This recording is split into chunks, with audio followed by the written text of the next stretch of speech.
Clara Whitmore set down the wedding gift she'd been asked to wrap and looked the banker's son dead in the eye. "Say it again," she said. "Say it to my face." The whole store went quiet. Caleb Doyle smirked. "I said no man in this county would take the last option, not even for free." Clara didn't cry. She didn't flinch. She slid the ribbon across the counter and said, "Then it's a good thing I never asked." And that was the very moment the richest man in Colorado walked through her door. If a story about a woman the whole world underestimated is the kind of story you love, subscribe to this channel and stay with me all the way to the end, because you will not believe how this one turns out. And do me a favor, tell me in the comments what city or town you're watching from tonight. I want to see just how far Clara's story travels. Now let's begin.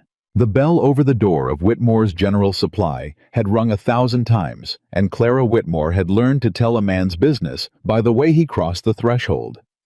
Farmers came in tired. Ranch hands came in loud. And Caleb Doyle came in the way he did everything, like the whole town owed him a favor, and he'd come to collect. "Well, if it ain't Willow Creek's own spinster," Caleb said, hooking his thumbs in his belt. 27 and still keeping shop for her daddy. Ain't that a picture? 27 and still keeping the books your daddy can't balance, Clara said without looking up. "What can I get you, Caleb?" Two women near the fabric bolts covered their mouths and laughed behind their gloves. Clara knew them, Mrs. Prentice and her sister. They'd been laughing at Clara since she was 15 and taller than every boy in the schoolhouse. They'd laughed harder when she started running her father's accounts, harder still when she turned down the miller's son, and hardest of all last spring, when the Sunday social came and went, and no man walked her home. "I'll tell you what you can get me," Caleb said, leaning both palms flat on the counter. "You can wrap up that music box yonder, pretty ribbon and all. It's a wedding gift." Clara's hands went still on the ledger. She knew whose wedding. Everyone knew. Betsy Calloway, 17 and soft as spring butter, was marrying the Ferguson boy come Saturday, and the whole county had been invited but her. "Congratulations to the happy couple," Clara said, and she reached for the box and the ribbon, and did not let her voice shake, because a shaking voice was blood in the water, and Caleb Doyle was a hungry thing. "You ever wonder," Caleb said, watching her wrap, "why it's always somebody else's wedding you're working on, and never your own?" "Caleb!"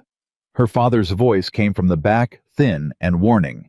Henry Whitmore was a good man with a bad heart and lungs that whistled when the dust came off the road, and he did not have the wind in him for a fight.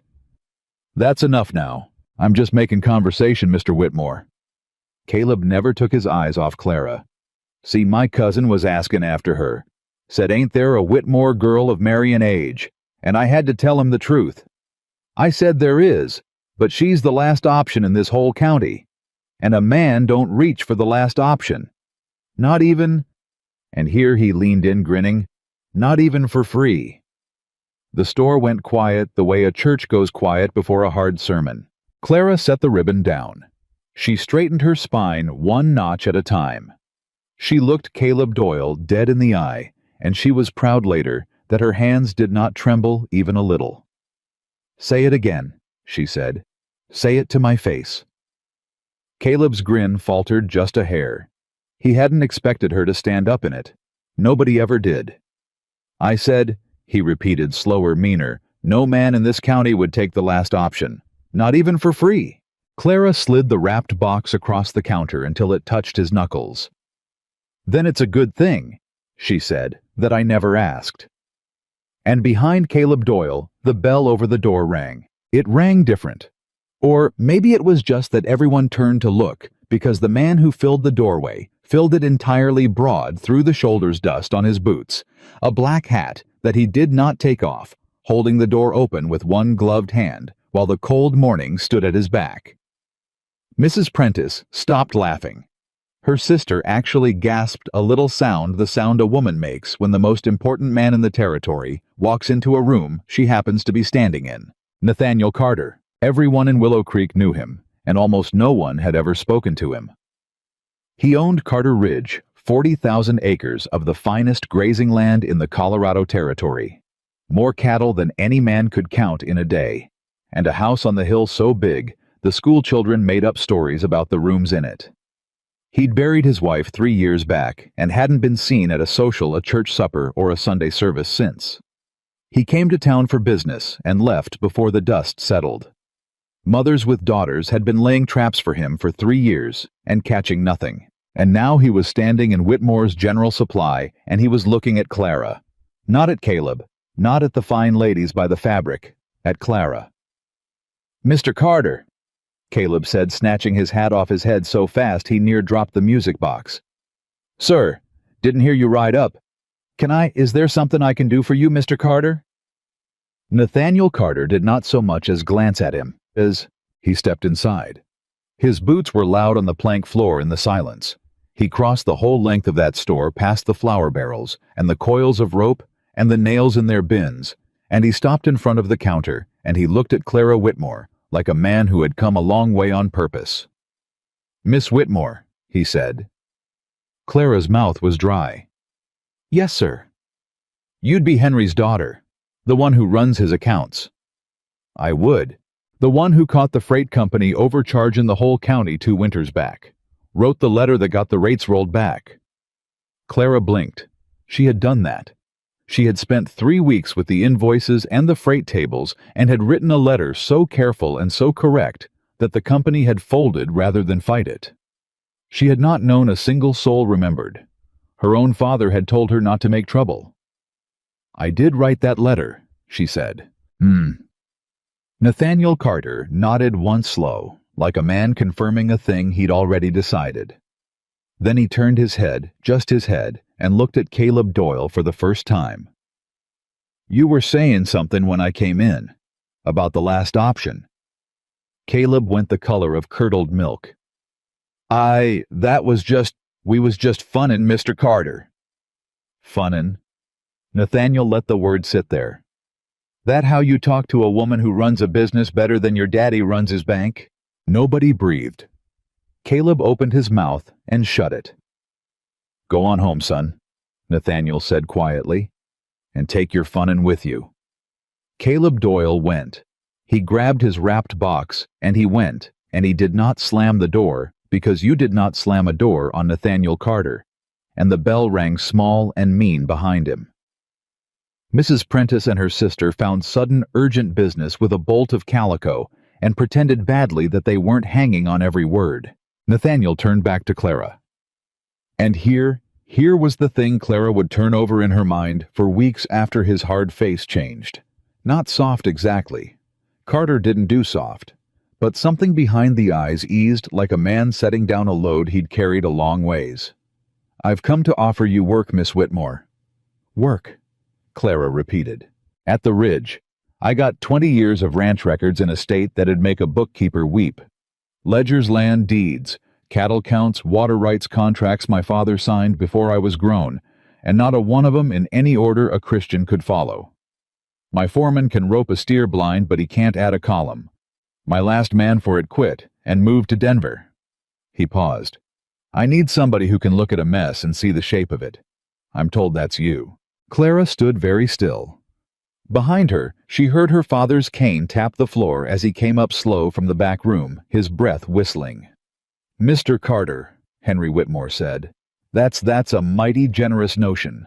But my Clara, she's needed here. The store, it don't run itself, and I'm not—" He stopped to catch his wind. "I'm not the man I was." "I'll pay her $40 a month," Nathaniel said. The whole store made a sound. Mrs. Prentice dropped her calico. $40 a month was more than the schoolteacher made. It was more than most men made. It was a fortune for a woman, an impossible number, a number that didn't get said out loud to a girl behind a supply counter.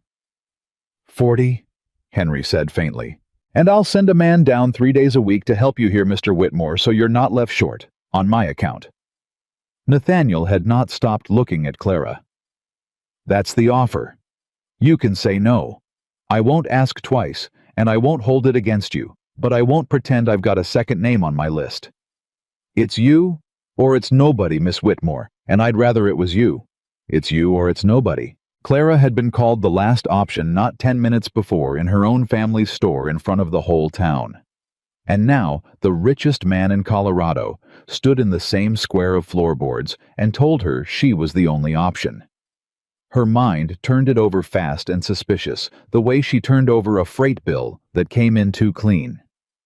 Men did not do this. Rich men especially did not do this. There was a hook in it somewhere. There had to be. "Why me?" she said. Nathaniel Carter tilted his head. "I told you why." "You told me what?" "You didn't tell me why. There's bookkeepers in Denver'd come running for $40 a month. There's men with certificates. You could hire anybody. So I'll ask you plain, Mr. Carter. Since plain is how I do things, why did you ride all the way down off that ridge to a supply store to ask for a woman by name?" Somewhere behind her, Mrs. Prentice whispered the nerve of her loud enough to carry. Nathaniel Carter did not get angry. He looked at Clara Whitmore and slow. The corner of his mouth moved not quite a smile, but the country a smile comes from. Because, he said, "You just did the thing I'm paying for. Somebody hands you a shiny offer and you don't grab it. You turn it over. You look underneath, you ask the hard question out loud in front of God and everybody. Even when the smart thing is to keep your mouth shut and take the money." He nodded once. "I got 20 years of records, Miss Whitmore, and I suspect at least one man I trusted has been stealing from me the whole time. I don't need somebody who'll flatter me. I need somebody who'll ask the hard question out loud. You're the first person in 3 years who's done it to my face." The store was silent. Clara's father was staring at her like he'd never seen her before. "Think on it," Nathaniel said. He set a card on the counter, thick cream-colored with the Carter Ridge brand pressed into the corner. "You want the work, you come up to the Ridge Monday. You don't, and I'll trouble you no further." He touched the brim of his hat. "Mr. Whitmore, ma'am," and then he was gone. Boots loud, bell ringing, and the cold morning closed the door behind him, and Clara Whitmore stood behind her counter holding a card with a brand on it, and did not for the life of her know what had just happened to her life. Henry Whitmore lowered himself onto the stool by the till. His hands were shaking. "Clara," he said. "Clara girl, do you know what that man just $40? $40 a month. Do you know what that means for us? For the store? For—" His breath caught and whistled, and he pressed a fist to his chest. "For me. I could see a real doctor, a Denver doctor, not old Pruitt with his tonics. Pa, you have to take it. You have to. Pa, sit back. Breathe." Clara came around the counter and put her hand on her father's shoulder and felt how thin it had gotten under his shirt. She'd been watching it happen all winter and telling herself it wasn't. "I'm going to get you some water, and you're going to breathe, and then we'll talk about it sensible." But there wasn't time to talk about it sensible, because the bell rang again, and it kept ringing all afternoon, because by 2 o'clock, everyone in Willow Creek knew that Nathaniel Carter had walked into Whitmore's store and offered the last option, a fortune, and every one of them found a reason to come see it for themselves. Widow Hensley came in for thread she didn't need. "Is it true?" she said breathless. $40. To go up to that house alone. A young woman. Oh, Clara, honey, you can't. Think of your reputation." "My reputation," Clara said, weighing out thread she hadn't asked for, "has been the town's favorite meal for a decade, Mrs. Hensley. I don't reckon there's much left to spoil." The Prentice sisters came back with their mother, all three of them arranged into looks of tremendous concern. "We only mean it kindly, Clara," Mrs. Prentice said. "A man like Carter and a girl in your position, people will say things." "People say things now," Clara said. "You said things this morning, ma'am, standing right there by the calico." Mrs. Prentice's mouth pinched shut like a coin purse. The pastor came. Reverend Aldous Finch, a gentle man who'd baptized half the county and buried the other half, stood turning his hat in his hands and looking uncomfortable. "Clara, I don't wish to add to your burdens, but I'd be failing my office if I didn't ask, do you think it wise, a man of his means and his solitude? What could he want with the daughter of a shopkeeper, if not something a Christian woman oughtn't provide?" And that one landed because the Reverend said it kindly, and kindness has more edge than cruelty when it's cutting the same way. Clara set down her pencil. "Reverend, you've known me since I was in short skirts. Have I ever once in all that time done a thing I was ashamed of? No, he admitted. You have not. Then trust me to know the difference between an honest wage and a shameful one. She softened it because he was a good man, and he meant well. He wants his books put right, Reverend, that's all. And Lord knows I can put books right. If the whole county's decided my mind's the only thing about me worth nothing, well, here's a man willing to pay $40 a month for it. Seems to me the county might be wrong. Reverend Finch looked at her a long moment. Then he set his hat back on his head. You were always the smartest child in my Sunday school, Clara Whitmore, he said quietly. It shames me that it took Nathaniel Carter to make this town remember it. And he left, and he was the only one all day who left having said something kind and meaning it. That night, after the store was shut and her father was abed with his tonic, Clara sat at the kitchen table with the cream-colored card in front of her, and the household ledger open beside it, and she did what she always did when her heart wanted one thing and the world wanted another. She did the arithmetic. $40 a month. $480 a year. The Denver doctor for her father. The mortgage on the store she knew to the penny how far behind they were because she was the one who'd been juggling it, robbing the flour account to pay the note, robbing the note to buy the flour, keeping the whole leaning thing upright by main force for 2 years while her father's lungs gave out under him. 40 a month would fix it. 40 a month would fix all of it. And 40 a month came with a house on a hill and a widower with sad eyes and a whole town certain she was selling something other than her sums. Clara. Her father stood in the bedroom doorway in his nightshirt holding the frame. Pa, you should be sleeping. I heard you thinking, Henry said, and came and sat across from her, slow, careful. His breath whistled. For a while he didn't say anything. Then, your mother would have known what to tell you. God rest her. She always knew the right thing. He looked at his daughter, and his eyes were wet. I don't. I'm no good at this. I've watched this town treat you cruel for years, and I was too tired, Clara. Too sick and too tired, and I let him, and I'm sorry for it. A father ought to... His voice broke. Pa, don't. A father ought to have found you a good man, or run off the bad ones, or at least made sure you knew you was worth choosing. He put his thin hand over hers on the table. I never made sure you knew that. And now some rich stranger rides down off a mountain and tells you, in one afternoon in front of Doyle's boy and the whole store, what I should have been telling you every day of your life. He squeezed her hand. You take the work, Clara. Not for the doctor. Not for the note. You take it because a man looked at you today and saw what I see, and by God, you deserve to be seen. Clara Whitmore, who had not cried when Caleb Doyle called her worthless in her own store, who had not cried when the Reverend questioned her virtue, or the prentice women pitied her out loud, put her face down on her father's thin hand and wept. She took the work. Monday morning, before the sun was fully up, Clara Whitmore put on her plainest, sturdiest dress, not to be humble, but because she was going up there to work, and a working woman dressed for work, and she pinned her hair back tight, and she borrowed the Hendersons' old mare, because the walk was too far, and she rode up the long road to Carter Ridge, with her chin level and her stomach in knots. The whole town watched her go. She knew they did. She didn't give them the satisfaction of looking back. The road to Carter Ridge climbed and climbed, and the higher she went, the bigger the ranch spread out below her, and she began to understand in a way that made her mouth dry exactly how much money $40 a month was a small piece of. Cattle in every direction. Fences that ran to the horizon. Barns bigger than the Willow Creek Church. And at the top, the house not a mansion out of a storybook the way the children told it, but big and plain and somehow lonely, the way a big house gets when there's only one soul rattling around inside it. A ranch hand took her mare. A woman with iron gray hair and a face like a closed door met her at the door and looked her up and down. You'd be the bookkeeper, the woman said. I would. Clara Whitmore. Mrs. Dorley. I keep the house. She turned and walked, and Clara understood she was meant to follow.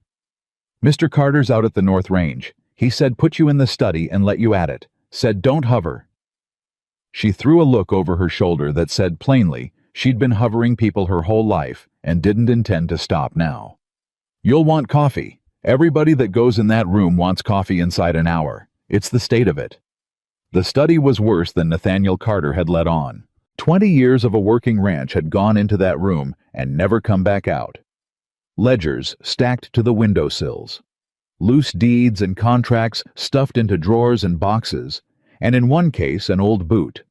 Cattle tallies on scraps of paper tobacco tins full of receipts, a whole shelf of correspondence that had never been sorted into so much as a rough pile. It was chaos. It was the accumulated disorder of 2 decades and 2 generations, and any bookkeeper with sense would have taken one look and gotten back on the mare. Clara Whitmore looked at it, and something in her chest actually eased, because here at last was a problem the size of her, and no one in this room was going to whisper about her behind a bolt of calico. "Mrs. Dorley," she said, taking off her shawl and rolling her sleeves, "I believe I will want that coffee." She worked. Lord, how she worked. She started with the ledgers because the ledgers were the spine of the thing, and she laid them out year by year across the big desk and the floor. And she began to read the story of Carter Ridge in numbers, which was a language she spoke better than English. She read the lean years and the fat ones. She read the year Nathaniel's father died, and the hand went shaky and uncertain for 6 months, and then firmed up again. Nathaniel taking the reins, she guessed a young man learning to carry a mountain. She read cattle bought and sold wages, paid the hard winter of some years back, where the losses ran red down the page. And she read something else, something wrong. She almost missed it. It was small the way real thieving is always small, small enough to hide inside the ordinary bleeding of a big operation. But Clara had caught a whole freight company overcharging a county by reading numbers just like these, and her eye snagged on it the way a splinter snags on wool. Feed purchases. The feed purchases didn't move with the cattle counts. When the herd was down, the feed stayed high. When the herd was up, the feed didn't rise the way it should. Somebody was buying feed for animals that weren't there, or buying feed that never came, or writing down feed to cover money going somewhere else entirely. She was still bent over the ledgers, 3 of them open, tracing the same wrong line across 4 years with her finger, when she heard the boots in the hall. And she looked up, and Nathaniel Carter was standing in the doorway of his own study hat, in his hand, watching her. She didn't know how long he'd been there. "You found something," he said. It wasn't a question. Clara straightened up. Her back ached. There was ink on her fingers, and she suspected on her face, and her hair had come half down, and she did not care about a single bit of it. "Mr. Carter," she said, "who buys your feed?" Something moved across his face. Not surprise. Confirmation. The same look he'd worn in the store when she asked why me. The look of a man watching a thing come true that he'd hoped and dreaded in equal measure. "Come again. Your feed, your grain, your hay, your winter feed. Who purchases it, who records it, and who pays the bill? Because it's 3 different men, or it's one, and if it's one Mr. Carter, then I believe I know why you told me on Saturday that you suspected somebody you trusted has been stealing from you." She put her ink-stained finger down on the open ledger, on the line that didn't move the way it should. "It's right here. It's been right here for years. And I don't think a soul in this room but me has ever read it." Nathaniel Carter came slowly across the study. He set his hat down on the corner of the desk. He leaned over the ledger where her finger was, and he was close enough that she could smell the cold and the horse and the outdoors on him. And he read the line she was pointing at, and then he read it again. "Say it plain," he said very low. "Say it the way you said it to Doyle's boy." Clara Whitmore looked up at the richest man in Colorado, at the sad, hard eyes gone suddenly sharp and dangerous, and she said it plain. "Somebody has been robbing you blind, Mr. Carter. And they've been doing it since before your father died, and they are still doing it right now." For a long moment, Nathaniel Carter did not move. His jaw worked. His hand flat on the desk beside hers closed slowly into a fist. 3 years, he said. 3 years my own men have been telling me the books are fine. Denver bookkeeper said the books were fine. My foreman, my creditors, everybody, fine, fine, fine. He turned his head and looked at her. And there was something raw in his face now, something no one in Willow Creek had ever seen on Nathaniel Carter and lived to gossip about. You've been here one day. One day, Clara agreed. But I've been reading numbers my whole life, Mr. Carter, on account of nobody would let me do anything else. And Nathaniel Carter laughed. It came out of him rough and startled, like it had been a long time coming, and had to break something to get out. He straightened up, and he ran his hand down his face, and he laughed. And Mrs. Dorley appeared in the doorway with a look of open alarm, because she plainly had not heard that sound come out of that man in 3 long years. "Mrs. Dorley," Nathaniel said, still half laughing, shaking his head. "Miss Whitmore is going to want more coffee. She's going to want a great deal of coffee." He looked at Clara, and the laugh faded, but the thing behind it stayed: the ease, the lightness, the look of a drowning man who has just felt his boot touch the bottom. "Because Miss Whitmore has just in one single day done what I couldn't get done in 3 years and a Denver man in 6 months. And she and I are going to sit in this room, and she's going to show me every last place I've been robbed, and then—" The hardness came back into his voice, but it wasn't aimed at her. "Then somebody is going to answer for it. Mr. Carter." Clara stood up straight. Her heart was hammering, and she made herself ask the thing she had to ask because plain was how she did things. "If I show you, if I lay it all out chapter and verse, and it's a man you trust, a man you've known years, will you believe the numbers, or will you believe the man?" It mattered. It mattered more than the $40. Because Clara Whitmore had spent her whole life being disbelieved by people who preferred a comfortable lie, and she needed to know, before she gave this man the truth, whether he was the kind who could bear to hear it. Nathaniel Carter looked at her for a long, level moment. "My wife," he said, and it was the first time he'd spoken of her, and his voice changed when he did, went careful, like a man carrying something fragile across ice. "My wife used to tell me I trusted the wrong people because I couldn't stand to think a man would look me in the eye and lie. She said it had cost me one day." He picked up his hat and turned it in his hands. "She was right about most things. I reckon she was right about that too." He set the hat down again. "You show me the numbers, Miss Whitmore, chapter and verse like you said, and I give you my word, I'll believe the numbers over any man alive, even if it breaks my heart to do it. Especially then." And Clara Whitmore, standing in a room full of 20 years of chaos ink on her hands and her hair come down, looked at Nathaniel Carter and felt something she had not felt in a very long time, something she didn't have a safe name for yet and wasn't fool enough to name too soon. She felt seen. "Then pull up a chair, Mr. Carter," she said, and turned back to the ledgers. "This is going to take a while, and you're going to want to be sitting down." He pulled up a chair, and down in Willow Creek, where the wind carried talk, the way it carried dust, the whispers were already starting about the last option, and the richest man in Colorado, alone in a house on a hill. They didn't know about the ledgers. They didn't know about the thief. They didn't know that up on that ridge for the first time in 3 years, Nathaniel Carter had laughed, or that a woman the whole town had thrown away had just made herself the single most important person on 40,000 acres. They only knew what they always knew, which was nothing, and they said it loud the way small towns do. But Clara Whitmore was done listening to them. She had numbers to read. She had a father to save, and a thief to catch, and a man beside her who believed her, and for the first time in 27 years, Clara Whitmore was exactly where she was meant to be. She dipped her pen. "Now," she said, "let's start with the feed." They started with the feed, and by the end of the first hour, Clara Whitmore had a name. She didn't say it out loud. She'd learned young that a number was a thing you could prove, and a name was a thing that got you called a liar. So she built the number first brick by brick, while Nathaniel Carter sat across the desk and watched her hands move. "See here," she said, laying 3 ledgers side by side. "Winter of the hard year. You lost how many head?" "Near 400, Nathaniel said. "Worst winter I ever saw. 400 head dead in the snow. And your feed bill that quarter went up." She tapped the column. "You had fewer mouths, and you paid more to feed them. That's not weather, Mr. Carter. Weather kills the cattle and the feed drops with them. This didn't drop. This climbed." Nathaniel leaned forward. "How much?" "Over 4 years." Clara ran her finger down her own tally, the fresh figures she'd been building on a clean sheet all morning.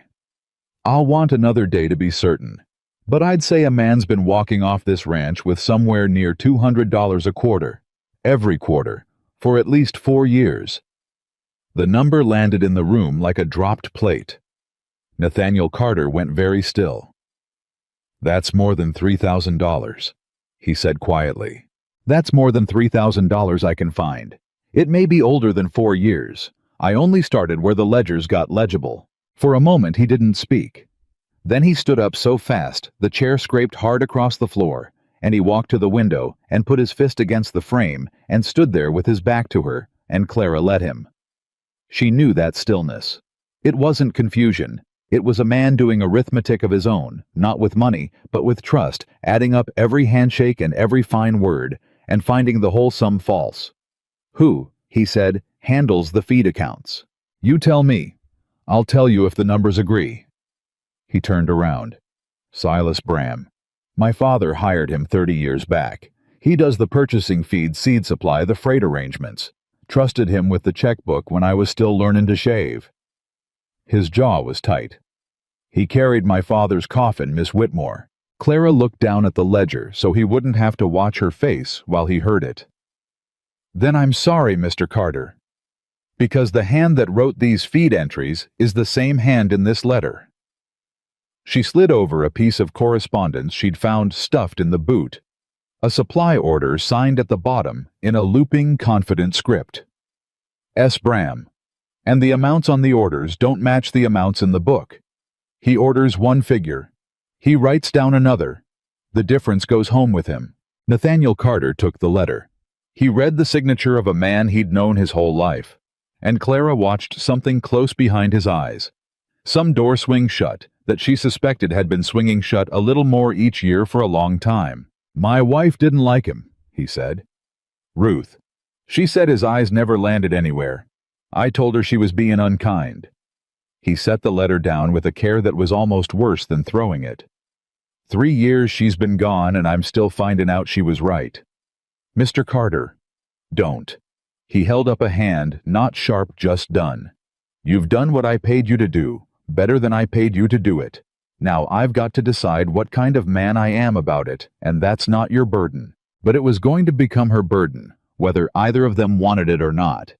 Because at that exact moment, Mrs. Dorley appeared in the doorway, with her closed-door face gone open and worried. "Mr. Carter, Silas Bram just rode into the yard. Says he heard you took on a bookkeeper, and he's come to make her welcome." Mrs. Dorley's mouth thinned.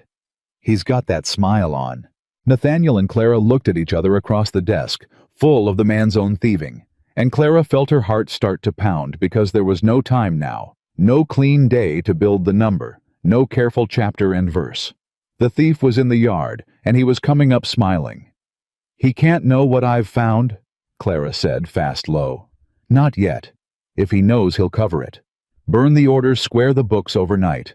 I need 2 days with the freight receipts to make it airtight. You want me to sit across from Silas Bram and shake his hand knowing this. I want you to buy me 2 days."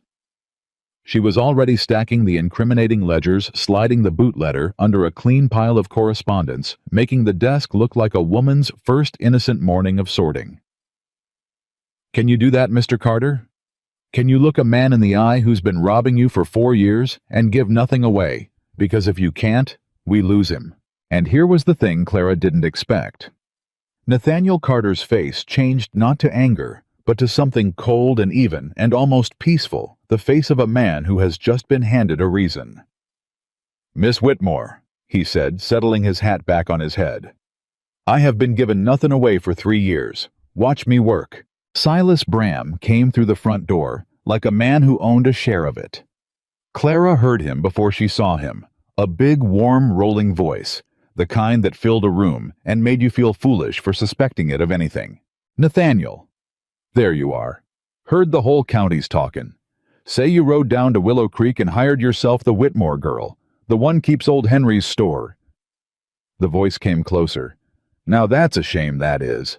Sweet girl, I'm sure. But you should have come to me. I'd have found you a proper man from Denver, certified and all. No offense to the young lady. Clara stood up as he filled the study doorway, and she got her first real look at Silas Bram, and she understood exactly why he'd never been caught. He was likable. He was warm, and broad, and grandfatherly, with white whiskers and crinkling eyes, and a smile that reached them. And if she hadn't spent the morning reading the truth in his own numbers, she'd have liked him herself. Miss Whitmore. He came at her with his hand out and both eyes crinkling. Silas Bram. I handle the buyin' up here. Been keepin' Nathaniel's daddy's affairs, then Nathaniel's near 30 years. So you and me will be workin' close, I expect. He clasped her hand in both of his. You just come to old Silas with any question at all. Them books are a fright, I know it. I never did have the head for the fine columns. You get lost, you ask me. I'll set you straight. Clara looked into that warm, crinkling, lying face, and she smiled back and she said, That's kind of you, Mr. Bram. I confess I'm all at sea. 20 years and no order to any of it. I don't expect I'll make sense of the half of it. Now don't you fret. He patted her hand. It's a man's job, truth told, and no shame in finding it too much.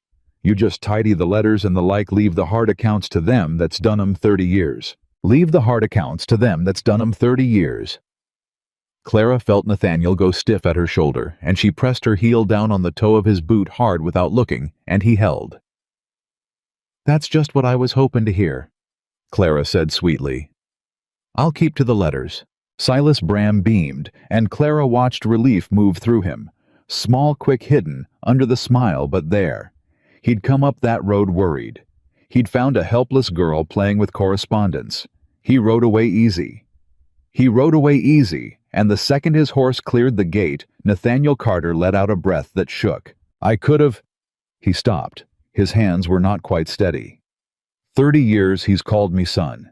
And he stood there and told you to leave the hard accounts to him because he's the only one who can read 'em, and the whole reason he's the only one who can read 'em is he's the one made 'em unreadable. The realization kept unfolding across his face, layer after layer. That's why the books were always a mess. That's why nobody could ever follow 'em. He kept 'em a mess on purpose. 20 years I thought Silas Bram was a bad bookkeeper. He's not a bad bookkeeper. He's a good thief. Yes, Clara said. He is. How much of my life have I let that man arrange? Nathaniel sat down heavily. The freight, the supply, the men he hired to work under him, he hired half my hands, Miss Whitmore. Half the men on this ranch owe their place to Silas Bram. His head came up slow, and Clara watched the true weight of it arrive. If I move on him, how many of 'em are his? And there it was, the thing that turned a simple theft into a dangerous one. This wasn't one crooked man Clara could catch with a clean column of figures. This was a man who'd spent 30 years putting his own people into every corner of Carter Ridge, and the moment Nathaniel struck at him, they'd find out who those people were. Then we don't move loud, Clara said. We move quiet, and we move sure, and we don't strike until the numbers are so tight not one of his men can stand up and call it a girl's mistake. She met his eyes. But I'll tell you now, Mr. Carter, plain like I do, the minute I finish these books, some of your men are going to be very afraid of me. And afraid men do ugly things. Nathaniel Carter looked at the woman across his desk, ink on her hands, hair coming down one day, into a job she'd been hired to do with figures, and already standing in the middle of something that could turn to blood. You want to walk away, he said. Now's the time. I'll pay you the full 40 for the month and no hard feelings. This ain't what I hired you for. Clara thought about the store and her father's whistling lungs and the Denver doctor. She thought about Caleb Doyle saying no man would take the last option, not even for free. She thought about a whole town that had thrown her away for having a mind, and here at last was a man being robbed blind precisely because everyone had wanted a woman with a mind to sit down and stay quiet. Mr. Carter, she said, you go on and try to get rid of me. I dare you. And Nathaniel Carter laughed for the second time in 3 years. And this time, Mrs. Dorley, listening from the hall, put her hand over her mouth because she'd known that man since he was a boy, and she'd truly begun to fear she'd never hear that sound again. The days that followed were the hardest and the best of Clara Whitmore's life, and they moved fast. She worked from before light to after dark. She let it be known, loudly cheerfully, that she was tidying correspondence, and would be at it for months, poor, overwhelmed thing. And she let Silas Bram's men see her lost among the letters. And then, when the study door was shut, she pulled out the ledgers she truly cared about, and she built her case the way a mason builds a wall, and Nathaniel Carter sat with her most nights and passed her the pages and watched her do the thing his money and his men and his certified Denver man had all failed to do. They talked in those nights. It started with the books, and it didn't stay there. "Why'd you never remarry?" Clara asked him one night, not looking up from a freight table, because she'd found it was easier to ask him hard things when her eyes were on the numbers. "The whole county's been throwing daughters at you for 3 years. The whole county's been throwing daughters at my ranch," Nathaniel said. "Not at me. There's a difference, and I got tired of being the smaller half of it." He was quiet a moment. "After Ruth, I couldn't stomach it. Every widow and every mother in 50 miles come calling with a pie and a marriageable girl, and every one of 'em looking past me at the land the whole time. I'd rather be alone honest than married to somebody's arithmetic." Clara's pen stopped. "You know what's funny?" she said. "That's near word for word what they say about me. That I'm alone because I do arithmetic instead of being it." Nathaniel looked at her across the lamplight. "Reckon that's why I rode down that mountain, Miss Whitmore," he said quietly. "One arithmetic to another." She didn't answer that. She didn't trust herself to. She put her eyes back on the page and her heart did something foolish, and she told it sternly to keep to the columns. But the columns wouldn't keep. Because 3 nights later, working late and alone while Nathaniel was out at a far camp, Clara went into the correspondence shelf for a freight receipt. She needed to close her case, and the receipt was gone. She knew she'd seen it. She had a mind like a ledger herself, and she never misremembered a page. She'd read that freight receipt her second day, and set it in the 3rd box on the shelf, and now the box was there, and the receipt was not, and neither were 2 others. She needed the 2 that tied Silas Bram's ordering hand to the freight company's delivery figures, the 2 that turned suspicion into proof. Somebody had been in the study. Somebody had known exactly which 3 receipts mattered out of 20 years of paper. Clara stood very still in the lamplight with her heart going hard, and she understood 2 things at once, cold and clear. The first was that Silas Bram had not ridden away easy after all. He'd ridden away and thought the way she'd thought, and he'd sent someone. The second was worse. Only a handful of souls had been inside this study since she started. Mrs. Dorley, Nathaniel, herself, and whichever ranch hand carried the coffee and laid the fire. She thought of the young man who brought her coffee 3 times a day. Quiet, polite, always lingering a half beat at the door. A boy Silas Bram had hired. The door opened behind her, and Clara spun her hand going to the letter knife on the desk before she'd thought about it, and it was Mrs. Dorley who took one look at Clara's white face and the knife in her hand and shut the door quick behind her. "What's happened?" the housekeeper said. "3 receipts are gone. The 3 I needed most." Clara's voice came out steadier than she felt. "Mrs. Dorley, who lays the fire in this room." "Tom Neely. Why?" "Did Silas Bram hire Tom Neely?" The housekeeper's weathered face went slowly still, and Clara had her answer before the woman spoke. "Silas hired most everybody," Mrs. Dorley said. "But Tom he brought on special not 2 months back. Said the boy was his sister's grandson, needed a place." Her hand found the back of a chair. "You think that boy's been in here thieving the thief's tracks?" "I think," Clara said, "that Silas Bram is a great deal smarter than a man who leaves things to chance, and I think I just made the mistake of letting him ride off believing I was harmless. He's had 4 days to grow worried again, and now 3 pages that would have hanged him are gone." She made herself breathe. "I have to tell Mr. Carter. Tonight. Where is he?" "North Camp. Won't be back till mornin'. Then it'll be morning, and by morning those receipts are ash, and it's my word against 30 years. Clara pressed her ink-stained fingers to her mouth. Think. She'd built cases before with pages missing. She'd caught a freight company that had lawyers. A missing receipt was a gap, not a grave. The freight company, she said suddenly. Every receipt I have is one half of a pair. The company keeps the other half. If Bram burned my copies, the copies still exist in a filing office in Denver, and Silas Bram can't ride to Denver and burn those. Her mind was moving fast now, the fear turning to fuel the way it always did. I need to write the Denver freight office tonight and ask for certified copies of every delivery to Carter Ridge for 4 years. And I need that letter to leave this ranch without passing through a single hand Silas Bram put here. Mrs. Dorley looked at her a long moment. Then, for the first time since Clara had arrived, the housekeeper's closed door of a face opened all the way, and what was behind it was fierce. "My boy Amos drives the buckboard to the depot Thursdays," she said. "He's mine, not Silas's. He's carried my letters to my sister 20 years and never lost a one." She squared her shoulders. "You write your letter, Miss Whitmore. Amos'll see it on the eastbound train with his own hands. And I'll be laying the fire in this room myself from now on. And if Tom Neely wants his coffee duties back, he can pry 'em out of me." Clara looked at this iron-faced woman, who 3 days ago had looked her up and down like something the cat brought in, and felt the first true ally she'd found on Carter Ridge that wasn't the man paying her. "Mrs. Dorley," she said, "why are you helping me?" "You didn't like me when I came. I didn't know you when you came." The housekeeper's chin lifted.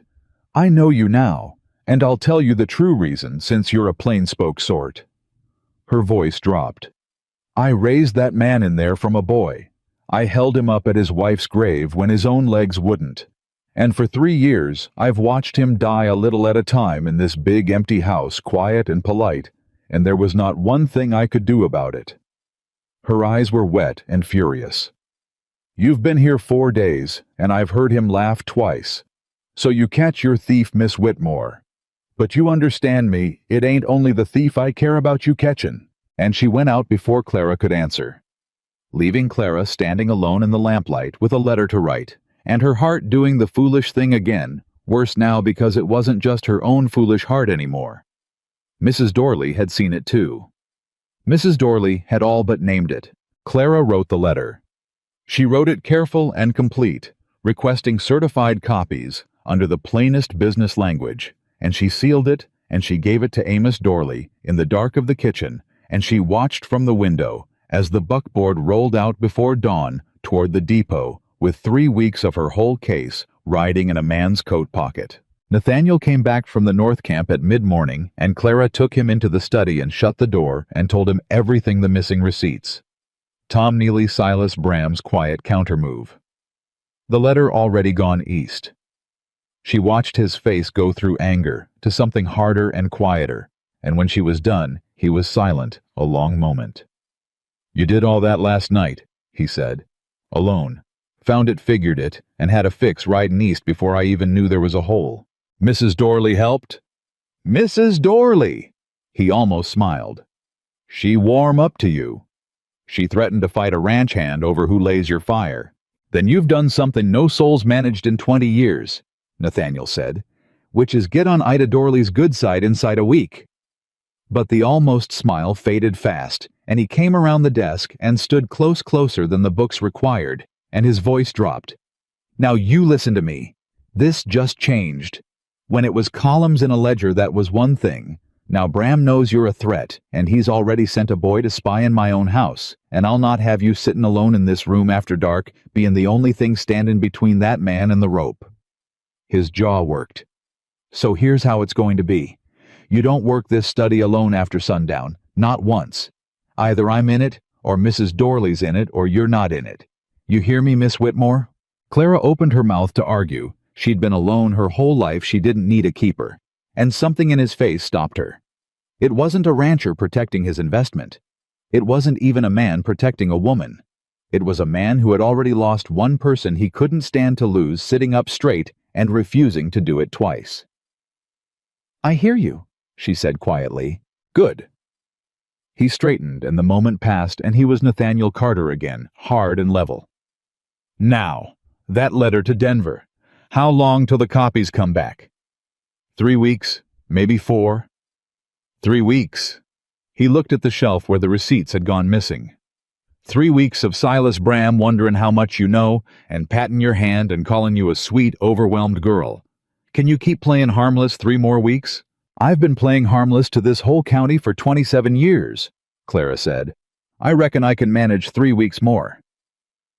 But 3 weeks was a long time, and Willow Creek was not idle in it, because while Clara was catching a thief up on the ridge, the town below was busy convicting her of a different crime entirely. She only learned how bad it had gotten when she rode down on a Sunday to sit with her father. Henry Whitmore looked better than he had in a year. The Denver doctor had come on the wages of her first weeks and put him on a new medicine, and his breath ran smoother and his color was back. But his face was troubled, and after they'd sat a while, he took her hand across the table, the way he had the night she took the work. Clara, there's talk. There's always talk, Pa. Not like this. His thumb moved over her knuckles. Wilma Prentice is saying you've moved into that house, that you and Carter. He couldn't say it. She's saying it in the mercantile, and the churchyard, and everywhere. A body'll listen. And the Reverend's been asked to speak to you about it. And folks that used to just whisper are saying it right out loud now on account of it's a rich man and a poor girl, and that's the kind of story people would rather believe than not. Clara felt the old cold coming up her spine, the same cold she'd felt behind the counter when Caleb Doyle called her worthless, and she made herself sit still under it. I have my own room, Pa. Mrs. Dorley's is next to it. I work in the study with the door open half the time and the man's own housekeeper laying the fire. There is not one true thing in a word of it. I know that. You know that. Henry's eyes filled. But I've watched this town eat you alive for years for the crime of being smart, and now they've found a better crime, and they're happy as hogs about it. And I can't... His voice cracked. I can't protect you from it, Clara. I never could. I'm your father, and I have never once been able to make this town leave you be. And Clara Whitmore, who had steel enough in her to stare down a thief and an angry town. Both felt that steel go soft at her father's broken voice, because she could bear them saying anything about her. But she could not bear watching it break the one man who had always believed she was worth more than they said. Pa, look at me. She waited till he did. Let them talk. You know why. Because in 3 weeks I am going to catch a man who's been robbing the richest ranch in this territory for 4 years, a man that ranch full of experts couldn't catch. And when I do, every soul in this county is going to know that the woman they called the last option is the one who saw what nobody else could see. Her voice was fierce and low. They can call me a rich man's mistress today. Let them. In a month, they'll be calling me the smartest woman in Colorado, and they'll hate that so much more, and I intend to enjoy every minute of it. Henry Whitmore looked at his daughter, and slow through the tears he started to laugh. Your mother, he said, God rest her, would be so proud she'd bust. You know that she'd bust right open. I know it, Pa. But riding back up the mountain that evening, Clara's fierce words felt thinner than they'd sounded at her father's table, because the truth she hadn't said out loud to him was, the talk wasn't wrong about everything. Nothing had happened. But something was there. She felt it every night across the lamplight, in the way Nathaniel Carter passed her the pages, in the way he'd started saying her Christian name when Mrs. Dorley wasn't in the room, in the way her own foolish heart had stopped keeping to the columns weeks ago. The town had convicted her of something that wasn't true yet. And the terrible part, the part she couldn't say to her father, or to Mrs. Dorley, or even hardly to herself, was that she'd stopped being sure she wanted it to stay untrue. She was still turning that over, sick and hopeful and ashamed of being hopeful, when she came up the last rise to Carter Ridge and saw the horses in the yard. Not one horse. 6. 6 saddled horses and men she didn't know standing in loose clumps near the barn, and light in every window of the house, and Nathaniel Carter's own horse, lathered at the rail like he'd ridden it hard. Something was wrong. Clara pushed the mare the last stretch and swung down before it fully stopped, and went up the porch steps fast, and the door opened before she reached it, and Mrs. Dorley pulled her inside by the arm, and the housekeeper's face was gray. What's happened? Clara said. Mrs. Dorley, what? It's Amos. The old woman's voice shook. My boy Amos. He never came home from the depot Thursday. We thought we told ourselves he'd stopped over. He does sometimes his cousins in the next county. Her hand gripped Clara's arm hard enough to bruise. They found the buckboard this afternoon, off the Denver road down in a wash. Horse dead, buckboard smashed. Her breath caught on a sob she wouldn't let out. Amos is alive, barely. Head cracked, arm broke, been layin' out 2 days before a peddler found him. Doctor's with him now. Clara's blood went to ice. The letter, she said. Mrs. Dorley, the letter he was carrying. Gone. Nathaniel Carter's voice from the study doorway. Clara turned, and the sight of his face stopped her cold. She had seen him hard, and she had seen him sad, and once or twice she had seen him nearly happy. She had never seen him like this. Amos's coat was torn open, pockets turned out. The peddler said it looked like robbery, but Amos had his wages still on him, $3 in his boot untouched. His voice was very quiet and very terrible. $3 a robber would have took. But a letter to the Denver freight office that a robber wouldn't have known was there, wouldn't have cared about, wouldn't have gone through a half-dead man's coat to find. He came into the room. Somebody knew that letter was on that buckboard, Clara. Somebody who couldn't let it reach the depot. Somebody ran a good man off the road and left him for dead in a wash to stop 3 sheets of paper from reaching Denver. The whole room was silent. Mrs. Dorley had her hand over her mouth, and Clara Whitmore stood in the middle of it and felt the full weight of what she'd started come down on her, because a stolen receipt was theft, and a run-off buckboard was near murder, and it was her letter, her careful business letter, that had put Amos Dorley in that wash. "This is my doing," she whispered. She. No. Nathaniel crossed to her fast. "No, you hear me. This is Silas Bram's doing. You caught a thief. He's the one turned it to blood, not you." But his hands, when they gripped her shoulders, were not steady, and she understood that he was saying it as much to himself as to her, that some part of him was doing the same terrible arithmetic she was, that if he'd never ridden down that mountain, never hired the sharp-eyed woman everybody else had thrown away, old Amos Dorley would be home safe by his fire tonight. How did he know? Clara made herself say. How did Silas Bram know the letter was on that buckboard? Mrs. Dorley. Who did you tell? No one. The housekeeper's voice cracked. No one, I swear it on my life. Only Amos and me, and you, and Mr. Carter. She stopped. Her face changed. And Clara's mind, which never let a piece of a thing go, snapped it into place all at once, cold and sure. Tom Neely lays the fire, Clara said slowly. Tom Neely brings the coffee. Tom Neely lingers a half-beat at every door. She turned to Nathaniel. The night I wrote the letter, I gave it to Amos in the kitchen before light. But I wrote it in the study. And I said out loud to Mrs. Dorley in the study that Amos would carry it to the depot Thursday on the buckboard. Her stomach turned over. The door wasn't shut. I never shut it because I never dreamed he was in the hall. He heard the whole plan. Where the letter was going, who was carrying it, and what day. Nathaniel Carter went very still. Where, he said, is Tom Neely right now? Mrs. Dorley's gray face went grayer. Gone. Drew his pay from Silas 2 days ago and rode out. Said his sister was poorly. She pressed her hand to her chest. 2 days ago. The same day Amos never came home. And there it was. The last piece. Silas Bram had planted a boy in the house. The boy had heard the plan through an open study door. Bram had run the buckboard off the road to kill the letter, and then he'd paid the boy off and sent him gone. All of it quiet. All of it deniable. $3 left in Amos Dorley's boot. So a peddler would call it a fall and a robbery gone wrong. It was perfect.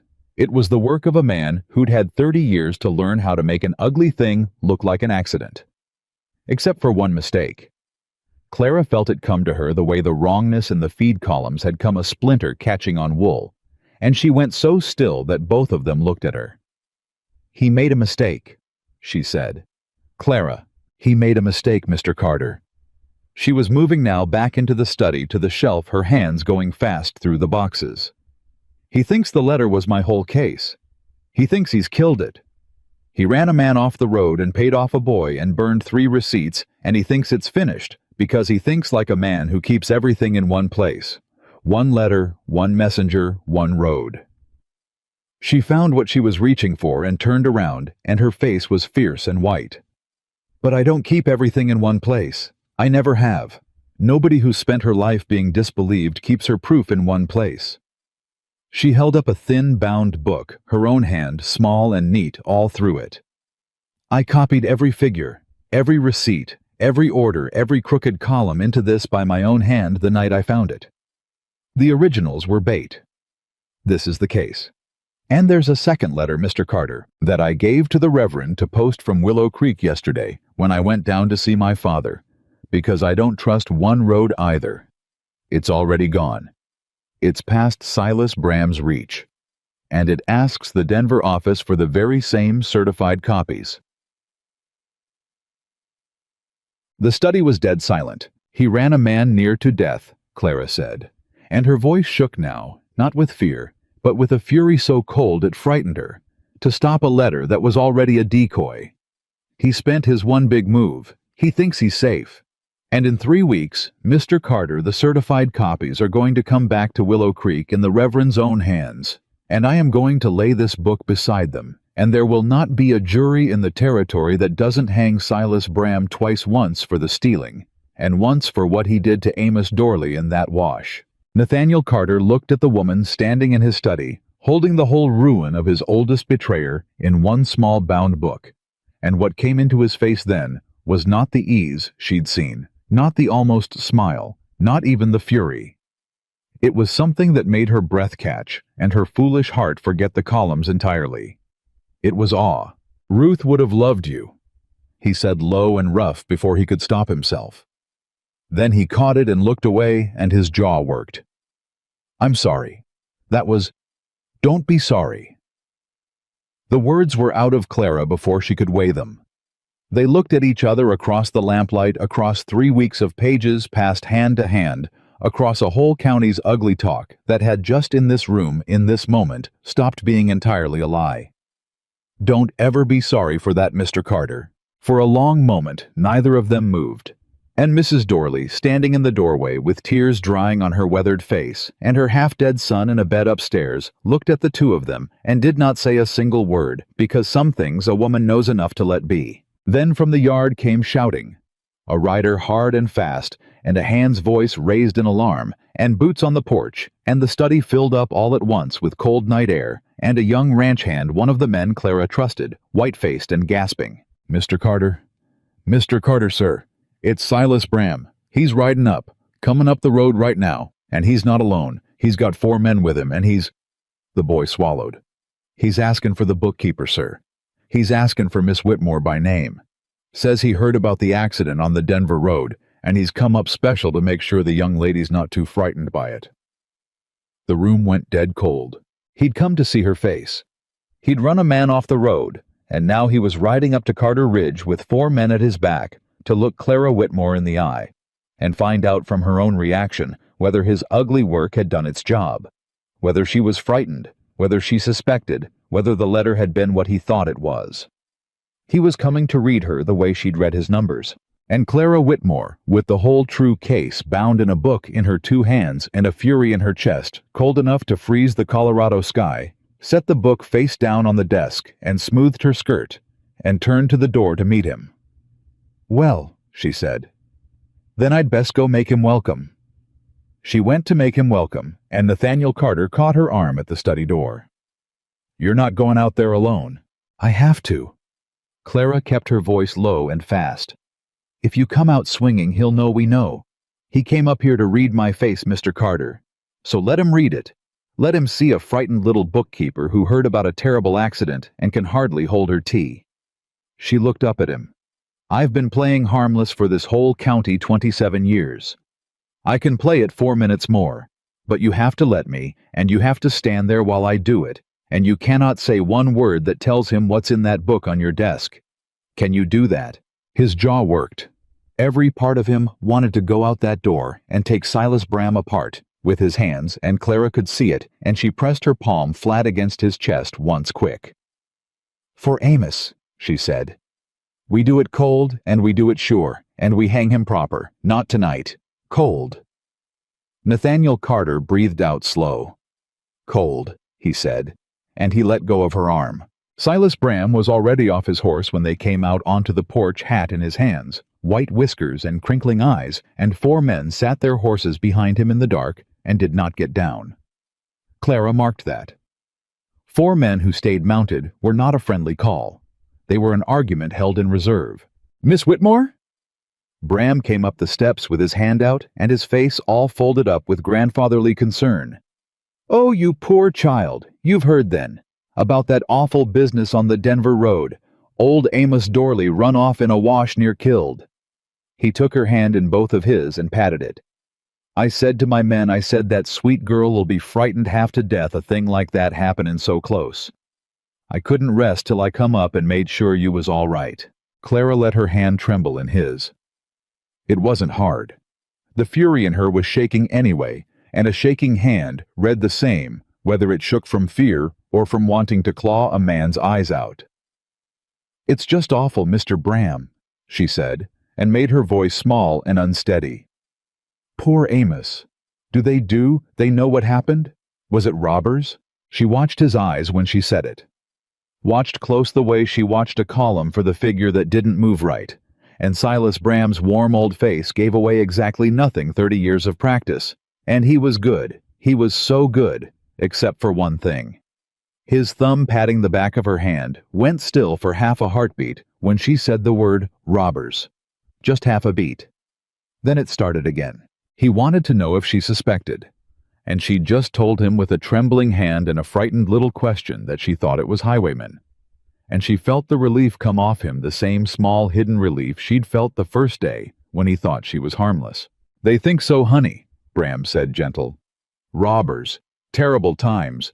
That's why a young lady oughtn't be riding that mountain road alone all these hours over a mess of old papers." His crinkling eyes moved just once past her to Nathaniel. "Nathaniel, you oughtn't have this child up here working herself to the bone and riding home in the dark. It ain't safe. It ain't proper neither, whatever folks in town are saying, and they're saying plenty I don't mind telling you. For her own good, you ought to send her home." And there it was. Under the grandfatherly worry, the real move. He'd come up not just to read her face, but to plant the seed. Get the bookkeeper off the ranch back down to Willow Creek, where she couldn't dig, and let the town's ugly talk do the work of driving her out for good. Nathaniel Carter's hand at his side curled slowly into a fist. Clara saw it. She stepped quick and light half in front of him and put her trembling hand to her own throat. "Maybe you're right, Mr. Bram," she said faint. "Maybe it is too much. I confess, after hearing about poor Amos, I've hardly the nerve to look at another ledger. Perhaps I ought to go on home for a while till it's all settled." She felt Nathaniel go rigid behind her, felt him about to speak, and she reached back without looking and gripped his wrist hard. And Silas Bram beamed. He beamed like a man who'd come up a mountain worried and was riding down easy, and he patted Clara's hand a last time and said, "There's a sensible girl. You go on home, honey. Rest yourself. Them old books'll keep." He set his hat on his white head and went down the steps light as a man half his age. "Nathaniel, good night to you.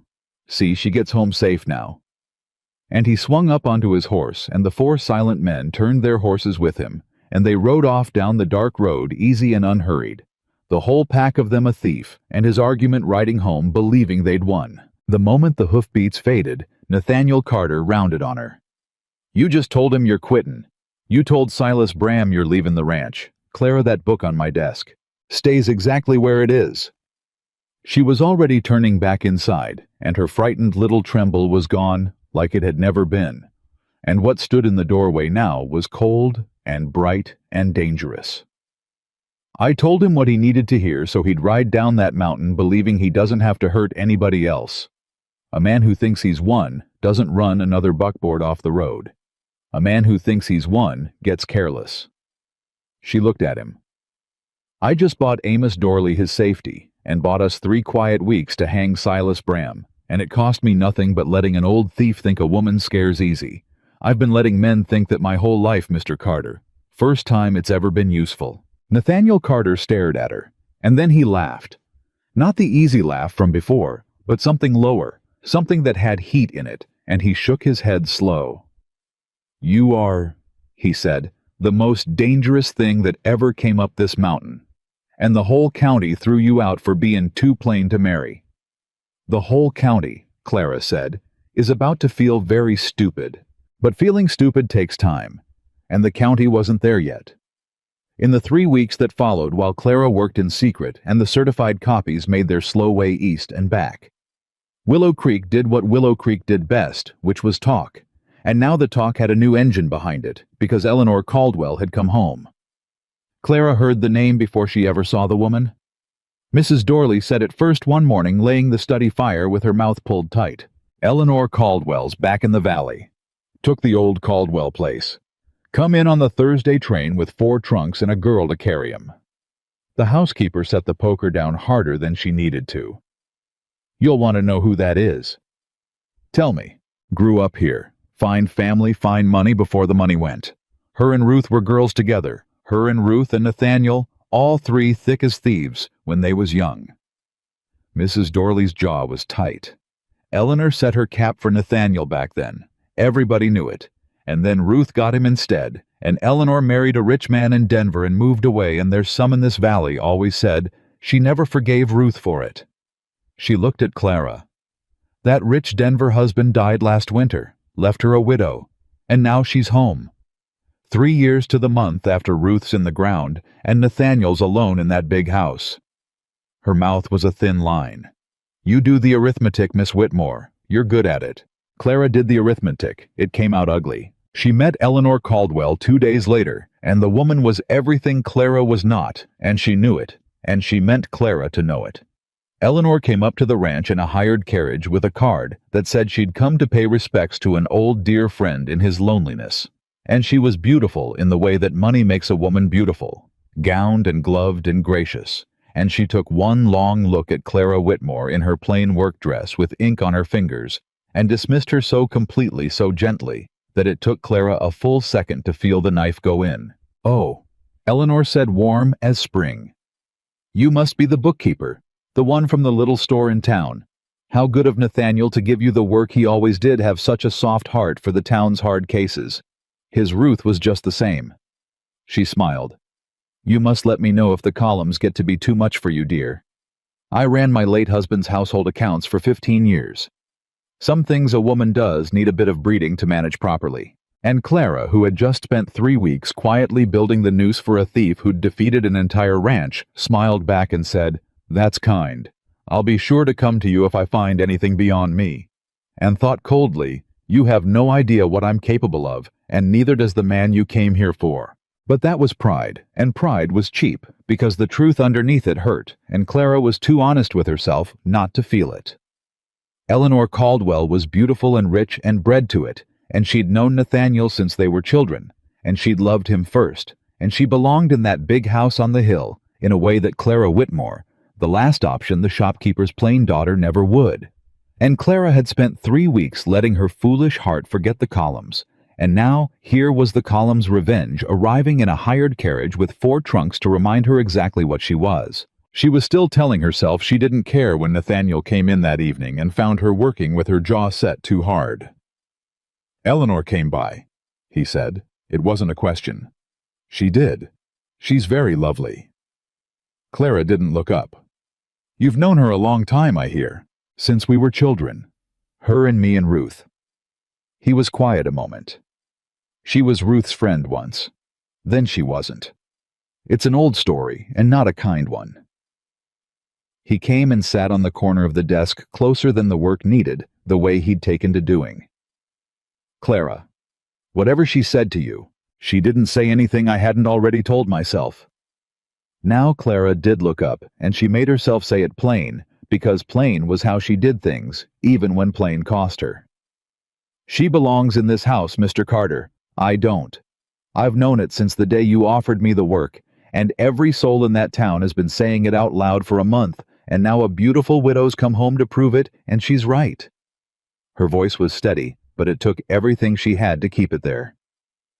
I'm your bookkeeper. I'll catch your thief, and I'll set your books straight, and then I'll go back down to my father's store where I belong, and you'll marry a woman with breeding and 4 trunks, and that'll be that. That's the arithmetic. I don't like it, but I've never once lied to myself about a number, and I won't start now." The study was very quiet. Nathaniel Carter looked at her for a long moment, and when he spoke, his voice had gone rough and low. "You want to know what I hate most about this whole county," he said. "It's that they taught you to do that, to look at yourself and see the last option, to do the arithmetic and put yourself at the bottom of the column every single time before anybody else even gets the chance." He stood up. "You're the smartest person I've ever known. You caught a thief 3 years of experts couldn't catch.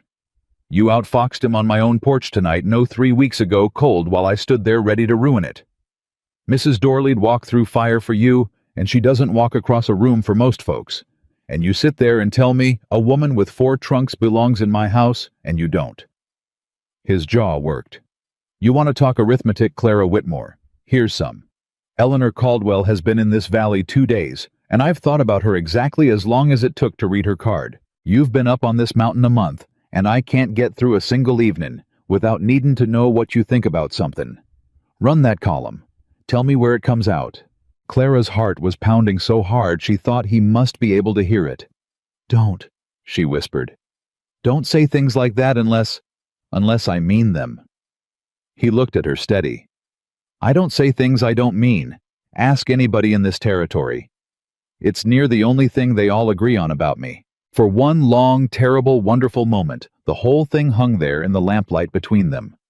The study door open, the fire crackling, a book full of a thief's ruin on the desk, and a widow's carriage tracks still fresh in the yard, and Clara Whitmore stood at the edge of the one thing she'd never once let herself believe was possible for her. And then, because that is how the world works, the moment broke. It broke because Reverend Aldous Finch rode up the mountain the next morning with a face like a funeral, and a letter in his coat that changed everything. He came alone, and he asked to speak with Clara privately. And Nathaniel, who plainly did not like it, stepped out to the porch and left them the study, and the Reverend sat down across from Clara and turned his hat in his hands the way he had the first day, and he could not seem to find the beginning of what he'd come to say. "Reverend, you've got the certified copies." Clara's heart leapt. "They came. To you in town like I asked. That's why you're here. They came." He reached into his coat, but his hand came out not with the freight office packet she was expecting, or not only with it. It came out with 2 things. The freight copies thick and sealed everything she needed to hang Silas Bram. And a second letter, older, softer, worn at the folds, like it had been carried a long time. "The freight copies came to me 2 days past, and I've kept them safe. Clara, exactly as you asked, and here they are, and I pray to God they do what you say they'll do." He set the packet on the desk. Then he held the worn old letter and did not set it down. "But this came to me as well, and it's this that near broke my sleep, and it's this I've come up the mountain to give you, though I'll confess I've prayed on whether I ought." Clara looked at the worn letter. "What is it?" "It's from Ruth Carter." The Reverend's voice was gentle and terrible. "Nathaniel's wife. Written the winter she died and left with me, her pastor, sealed with instructions I was to keep it and give it to Nathaniel only when I judged the time was right, or never, if the time never came."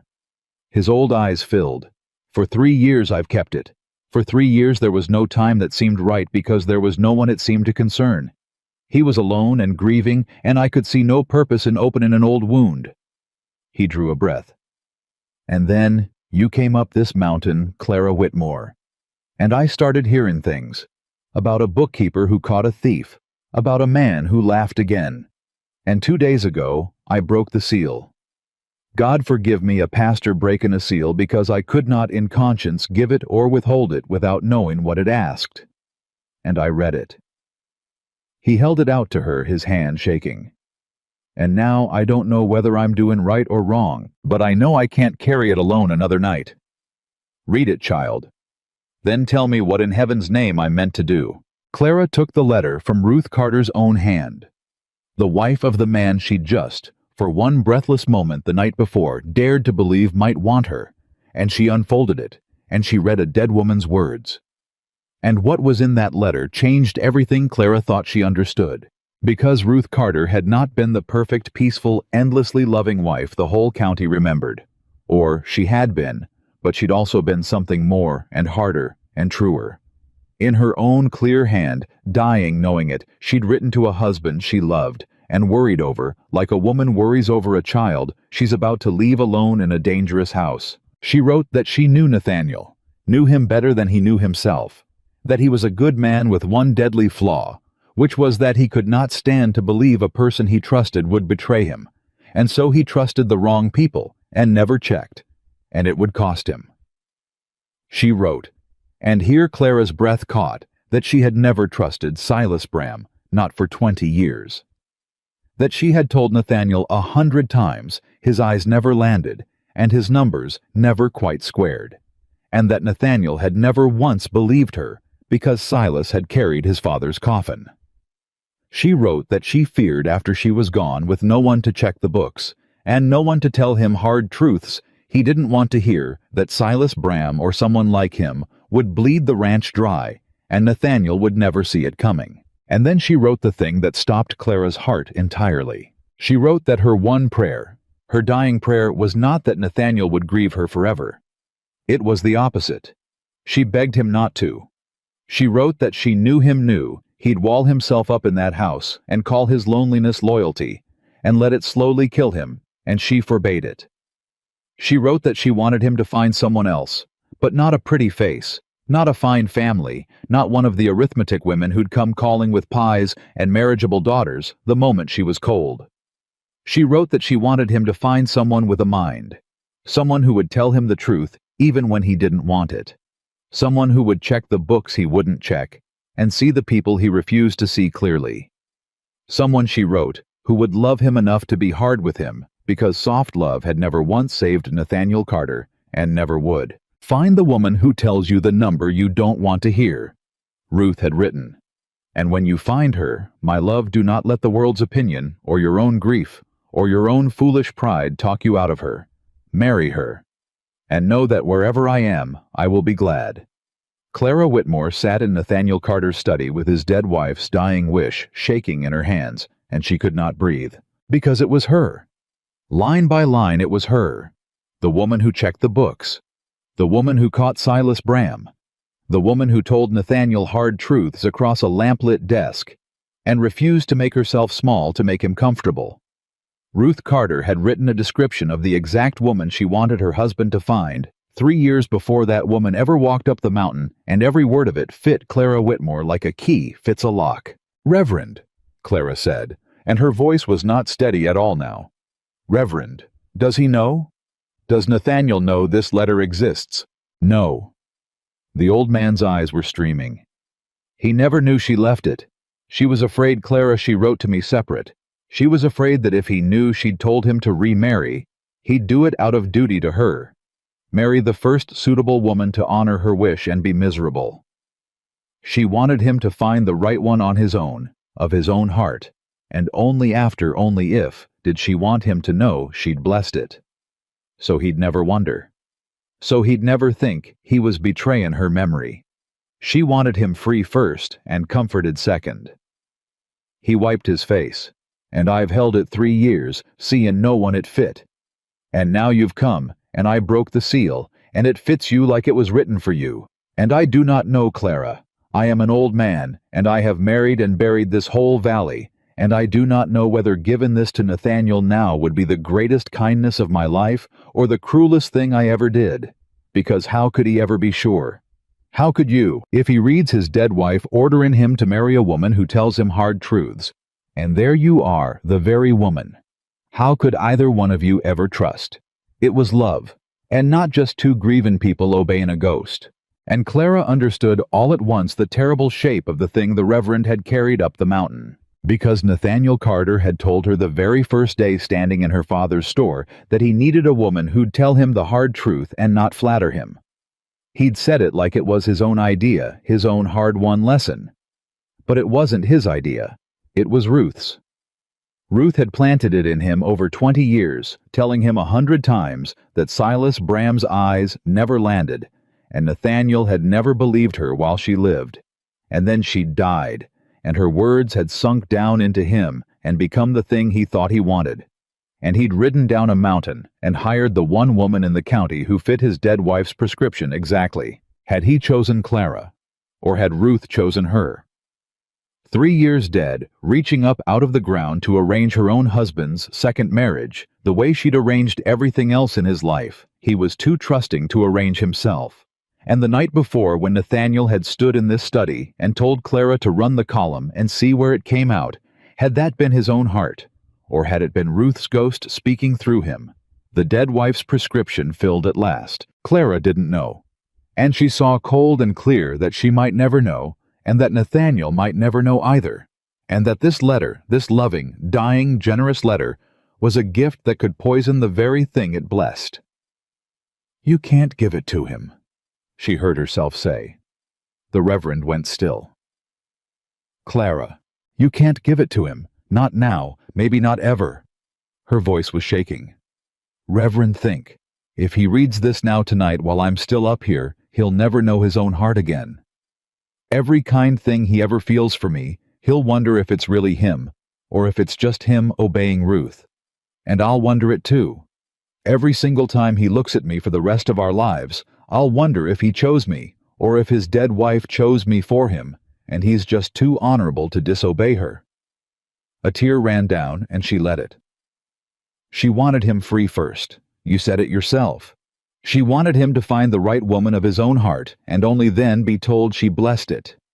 If you give it to him now before he's free, you take away the very thing she wanted most for him. You turn her blessing into an order. And an order isn't love, Reverend. She knew that. It's why she left the letter with you and not with him. The old man stared at her, and slowly his streaming eyes filled with something like wonder. "You just did it," he whispered. "You just did the very thing she wrote about. She said, find the woman who tells you the number you don't want to hear." He laughed a broken, holy little sound. "I came up this mountain wantin' you to take this letter and be happy, wantin' to hand you your heart's desire wrapped in a dead woman's blessing. And you looked at it, and you told me the hard truth that the gift would poison the well. That's her woman, Clara.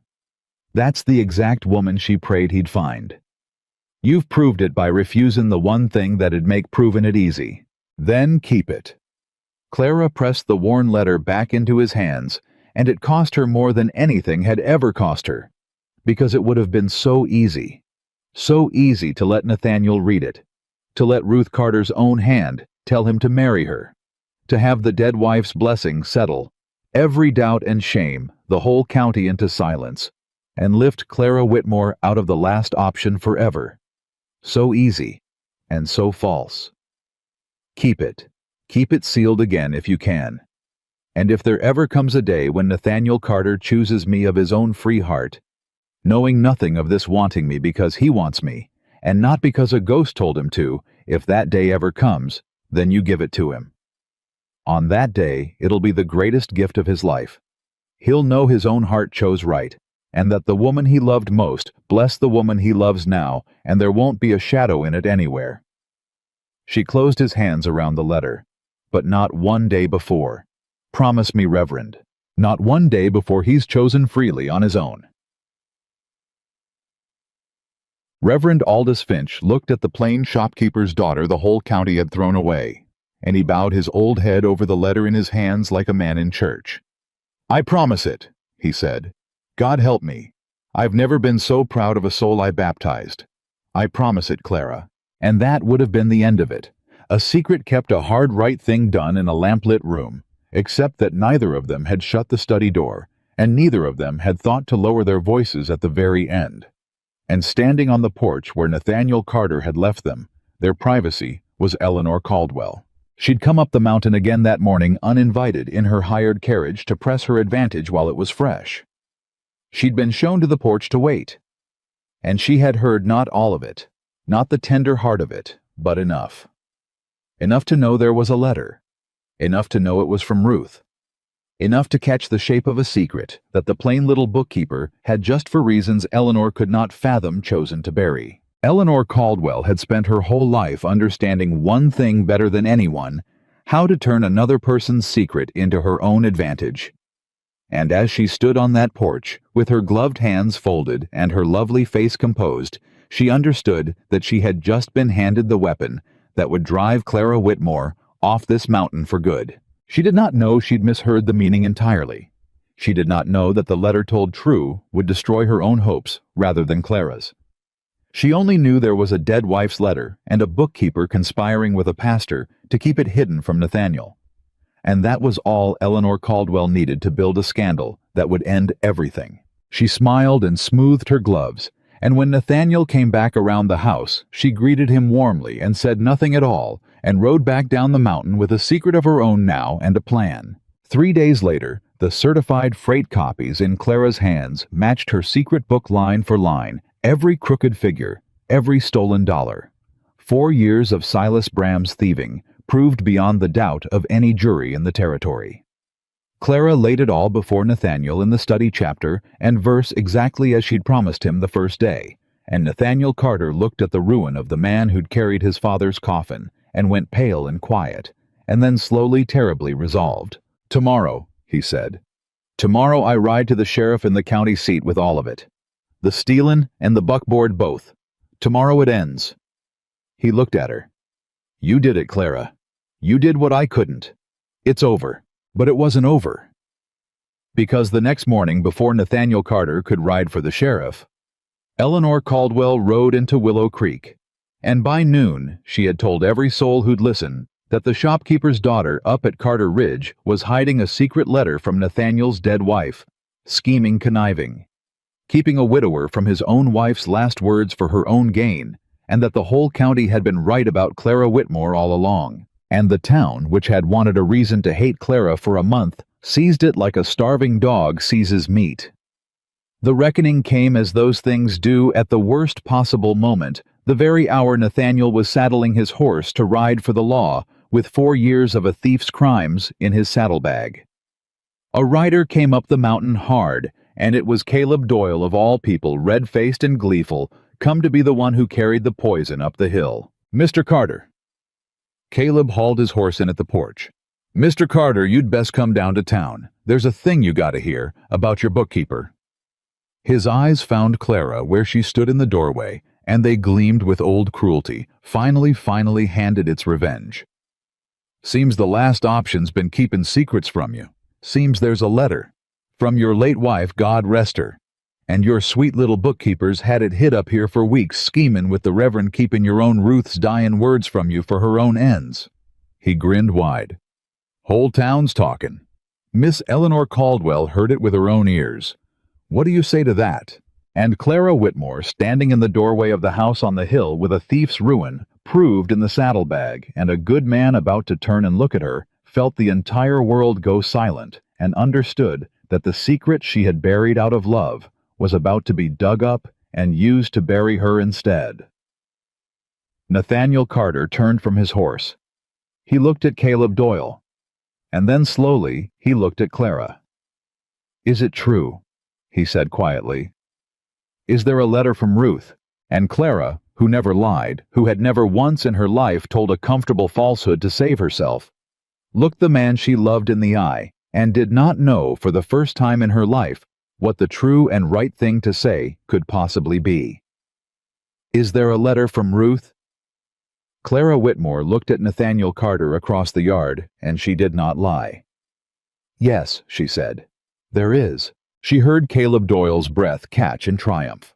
She saw something move across Nathaniel's face that she couldn't read, and was afraid to. And she made herself go on, because if she was going to be hanged for this, she would at least be hanged for the whole truth, and not for Eleanor Caldwell's half of it.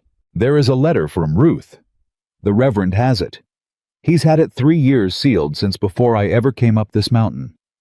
And 3 days ago, he brought it to me, and I read it, and I told him to keep it from you." Her voice did not shake, though everything in her wanted it to.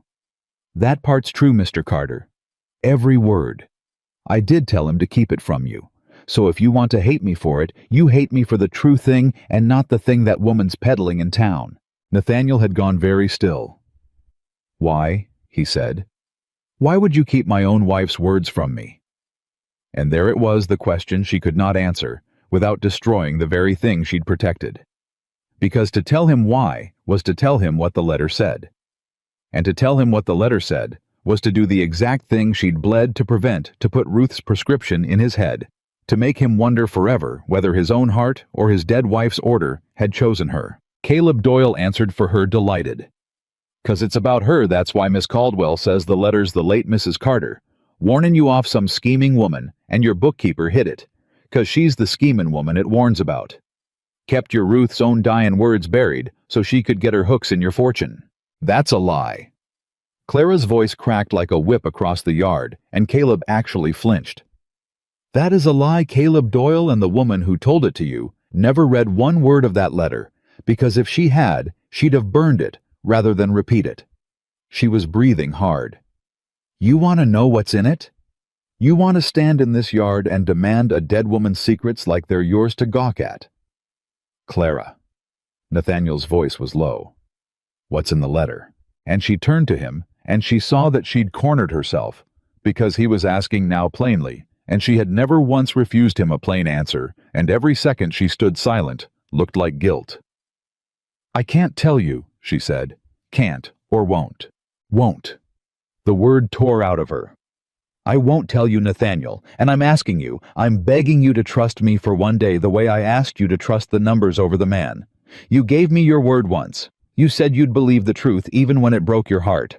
I'm asking for that word again. Not about a ledger, about me." Her eyes were wet and furious. "There is a reason I kept it from you, and it is not the reason that woman gave. And it is the opposite of a scheme. And if you ride down that mountain right now and read that letter in anger with the whole town watching you will destroy something you can never get back, and you'll never even know you did it. So I'm asking you to wait, to trust me, to ride for the sheriff like you planned, hang Silas Bram like he's earned, and let me and the Reverend bring you that letter ourselves in our own time the right way. That's all I'm asking. One day of trust." The yard was dead silent. Caleb Doyle looked from one to the other, greedy, waiting. Mrs. Dorley had come out onto the porch and stood with her hand pressed to her mouth, and Nathaniel Carter stood between his saddled horse and the woman he'd ridden down a mountain to find, and Clara watched the war go across his face, the trust he'd learned to give her, fighting the oldest wound he had, the terror of being the fool who believes too long, the exact flaw Ruth had died worrying over. "My whole life," Nathaniel said slowly. "People have kept things from me for my own good.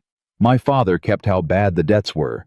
My foreman kept how sick the herd was that first year. Silas Bram kept 20 years of thieving from me and smiled while he did it. And I let him because he told me it was fine, and I wanted to believe him." His jaw worked. "And every single time, Clara, every time the person who kept the secret said it was to protect me. And every time it cost me worse for the waitin'." He looked at her, and his eyes were terrible. "And now you're standing there telling me to trust you to not read my own dead wife's letter because you know better than me what I can bear to hear. How is that different? Tell me how that's different from every man who ever decided Nathaniel Carter couldn't handle the truth. And it landed.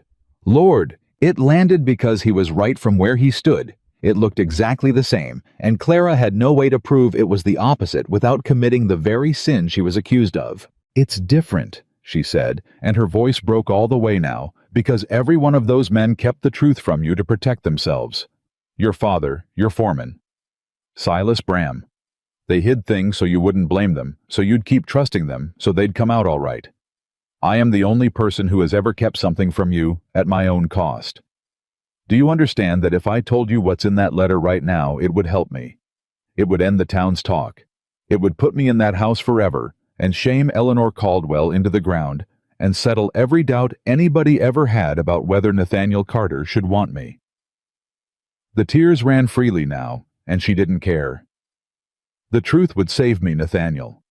And I'm choosing not to tell it anyway, because telling it would cost you something worse than anything it would cost me. That is how it's different. Every man before me lied to save himself. I'm keeping silent to save you. And if you can't see the difference between those two things, then maybe your wife was wrong about what kind of woman you needed, because I don't know how to make it any plainer than that. She didn't know she'd said it until it was out. Maybe your wife was wrong.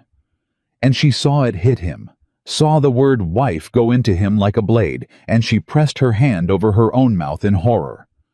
But it was too late, and Caleb Doyle, who had the instincts of a jackal, seized on the one thing that would do the most damage. What kind of woman he needed?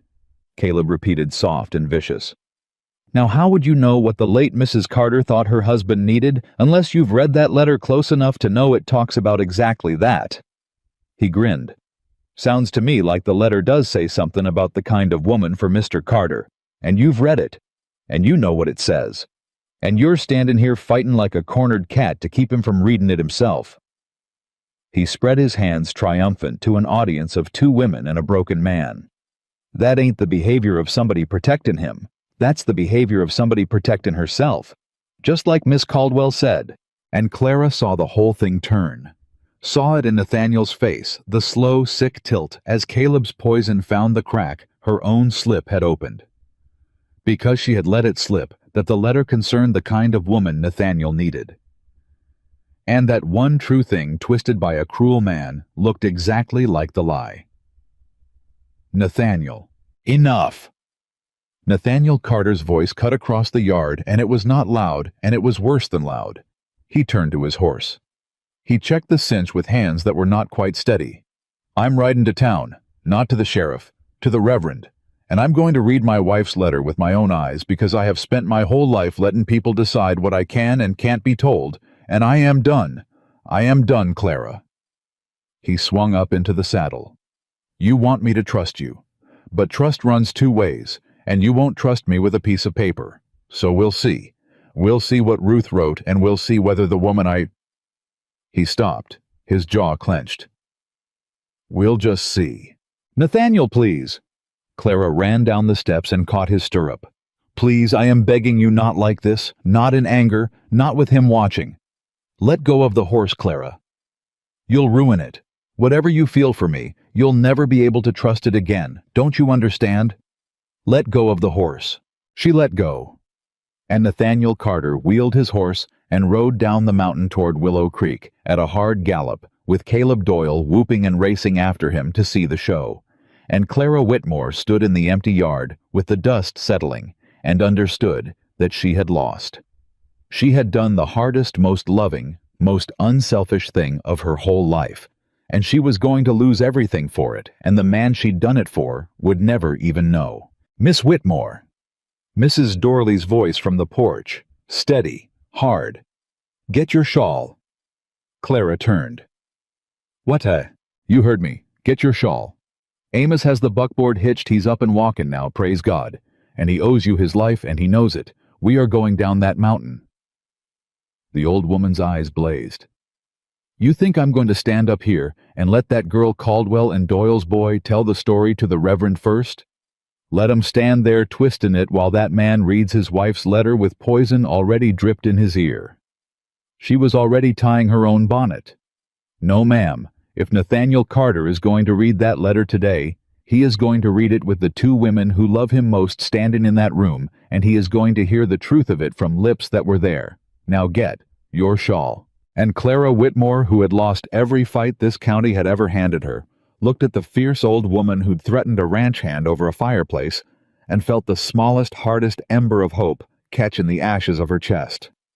She got her shawl. They came down the mountain fast, Amos Dorley driving grim and pale with his arm still splinted, and they reached Willow Creek to find half the town already gathered in the churchyard, because word of a scandal moves faster than any horse.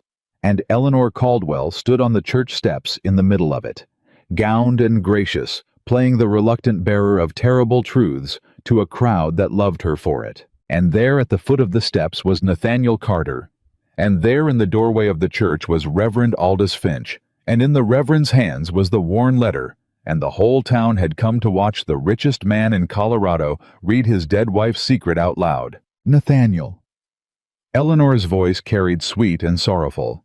I take no joy in this. God knows I don't. But you had a right to know your own wife's words and that woman. She did not even look at Clara, arriving now at the edge of the crowd. That woman conspired to keep them from you. Read it, Nathaniel. Read what Ruth tried to tell you and see the truth of who you let into your home. The crowd murmured hungry. Caleb Doyle grinned from the steps, and Clara pushed forward through the press of people who had thrown her away her whole life, and she called out across the churchyard in a voice that stopped the murmuring cold. "Reverend Finch, before you hand him that letter, you tell these people one thing. You tell them who told you to keep it hidden, and you tell them why." The Reverend looked up, and Aldous Finch, who had baptized this whole valley and married it and buried it, drew himself up on the church steps and spoke in the voice he used for sermons, and the churchyard went silent to hear it. "I will tell them," he said. "I'll tell them gladly, for I've carried it 3 days, and it's near broke me." He looked out over the crowd. "Yes, there is a letter from Ruth Carter. God rest her soul, written the winter she died, and left in my keeping sealed for 3 years. And yes, 3 days ago I broke that seal, an old man's sin, because I could not bear the weight of it alone. And I brought it up the mountain to Clara Whitmore." His old voice rang. "And do you know what that woman did? That woman whom you have all called the last option, whom you threw away for the crime of being clever, do you know what she did when I offered to give her the one thing that would have ended all your talk forever?" He held the letter high. "She refused it. She looked me in the eye and she told me to keep it hidden. She begged me to keep it from Nathaniel Carter. At her own cost. Knowing it would leave her defenseless against exactly this, against this crowd, against that woman's lies, against every cruel thing you're all so eager to believe." The churchyard had gone dead still. Eleanor Caldwell's gracious face had begun very slightly to falter. "Why?" someone called from the crowd. "Why'd she hide it if it wasn't to protect herself?" "Ask her," the Reverend said. "Ask her yourselves. She's standin' right there. The woman you've spent a month callin' a schemer. Ask her why she gave up her one chance to clear her name." And the whole town turned slow to look at Clara Whitmore. She stood among them, plain-dressed ink long since scrubbed from her hands, her chin level the way it had been the day she rode up the mountain, and she looked not at the crowd, but at Nathaniel Carter, who was looking back at her with an expression that had cracked wide open, because none of this fit the story he'd ridden down the mountain believing. "Because of what's in it," Clara said. Her voice was quiet, but it carried to every corner of that silent yard. "I'll tell you all now since it's come to this, though I'd have died before I told it 3 days ago. Ruth Carter didn't write that letter to warn her husband off any woman. She wrote it to save him. She knew him better than he knows himself. She knew he had one flaw, that he trusts the people he loves too much to ever check them, and so he gets robbed blind by men who smile at him and never sees it coming." Clara's voice shook. "She named Silas Bram in that letter 3 years before I ever found what he'd done. She warned Nathaniel, a dead woman's warning, that the man who carried his father's coffin was bleeding the ranch dry. And nobody believed her while she lived, and she knew nobody would, and so she wrote it down and left it praying." The crowd made a sound. Nathaniel Carter had gone white as bone. And then she wrote one more thing. Clara made herself say it, the hardest word she'd ever spoken out loud in front of the whole town at the cost of everything. She wrote that she didn't want her husband to grieve her forever and die alone in that house. She forbade it. She told him to find someone else, but not a pretty face, and not a fine family. She'd seen enough of those come callin'. She told him to find a woman with a mind, a woman who'd tell him the hard truth, even when he didn't want to hear it, a woman who'd check the books he wouldn't check and see the people he refused to see. And she told him when he found her not to let the world's opinion, or his own grief, or his own pride talk him out of her. A tear ran down Clara's face. "That's what's in the letter. That's the secret I hid." Ruth Carter dying described the exact woman she prayed her husband would someday find. And when the Reverend showed it to me, I saw everyone saw that it fit me. Line by line it fit me. Somewhere in the crowd a woman began to cry. "And that," Clara said, "is exactly why I couldn't let him read it. Don't you understand? If Nathaniel read his dead wife ordering him to marry a woman just like me, while I was standing right there, he'd never know his own heart again. Not for the rest of his life. Every time he looked at me, he'd wonder whether he chose me or whether Ruth chose me for him and he was only obeying her ghost, and I'd wonder it too, every single day." Her voice broke completely now, but she finished it. "So I gave it up. I gave up the one thing that would have proved I was worthy of this house because keeping it would have poisoned the only thing that ever mattered, him being free to choose, or not choose, of his own heart. That's the scheme you all came to watch. That's the terrible thing the last option did. She loved a man enough to throw away her own happiness so he could keep his freedom. The churchyard was utterly silent. Now silent, as it had never been, a whole town of people who had come to feast on a scandal standing shamed and stricken in the morning cold. And Eleanor Caldwell, on the church steps, understood at last, 3 days too late, exactly what she had done. She had taken a letter that was Clara's greatest sacrifice and told the world it was Clara's greatest crime. She had built a scandal on a foundation of pure love, and now stood exposed on it in front of everyone. Her gracious face had gone gray. She's lying," Eleanor said, but her voice had lost its music. "She's twisting it. She's Nathaniel. You can't possibly—" "Reverend." Nathaniel Carter's voice was hoarse. He had not moved. He had not taken his eyes off Clara. "Is it true, every word she just said? Is that what's in Ruth's letter?" Aldous Finch looked down at the worn paper in his hands. "Word for word," he said quietly. She didn't miss a line. She could not have described it more true if she'd written it herself. He held it out. "It's yours, Nathaniel. It always was. Read it now if you want. But I'll tell you that woman standing there just told you every word of it at the price of her own good name, when keepin' silent would have cost her nothing but you. I've been a pastor 40 years. I never saw a truer act of love, and I've married 500 couples that swore they knew what the word meant." Nathaniel Carter took the letter from the Reverend's hands.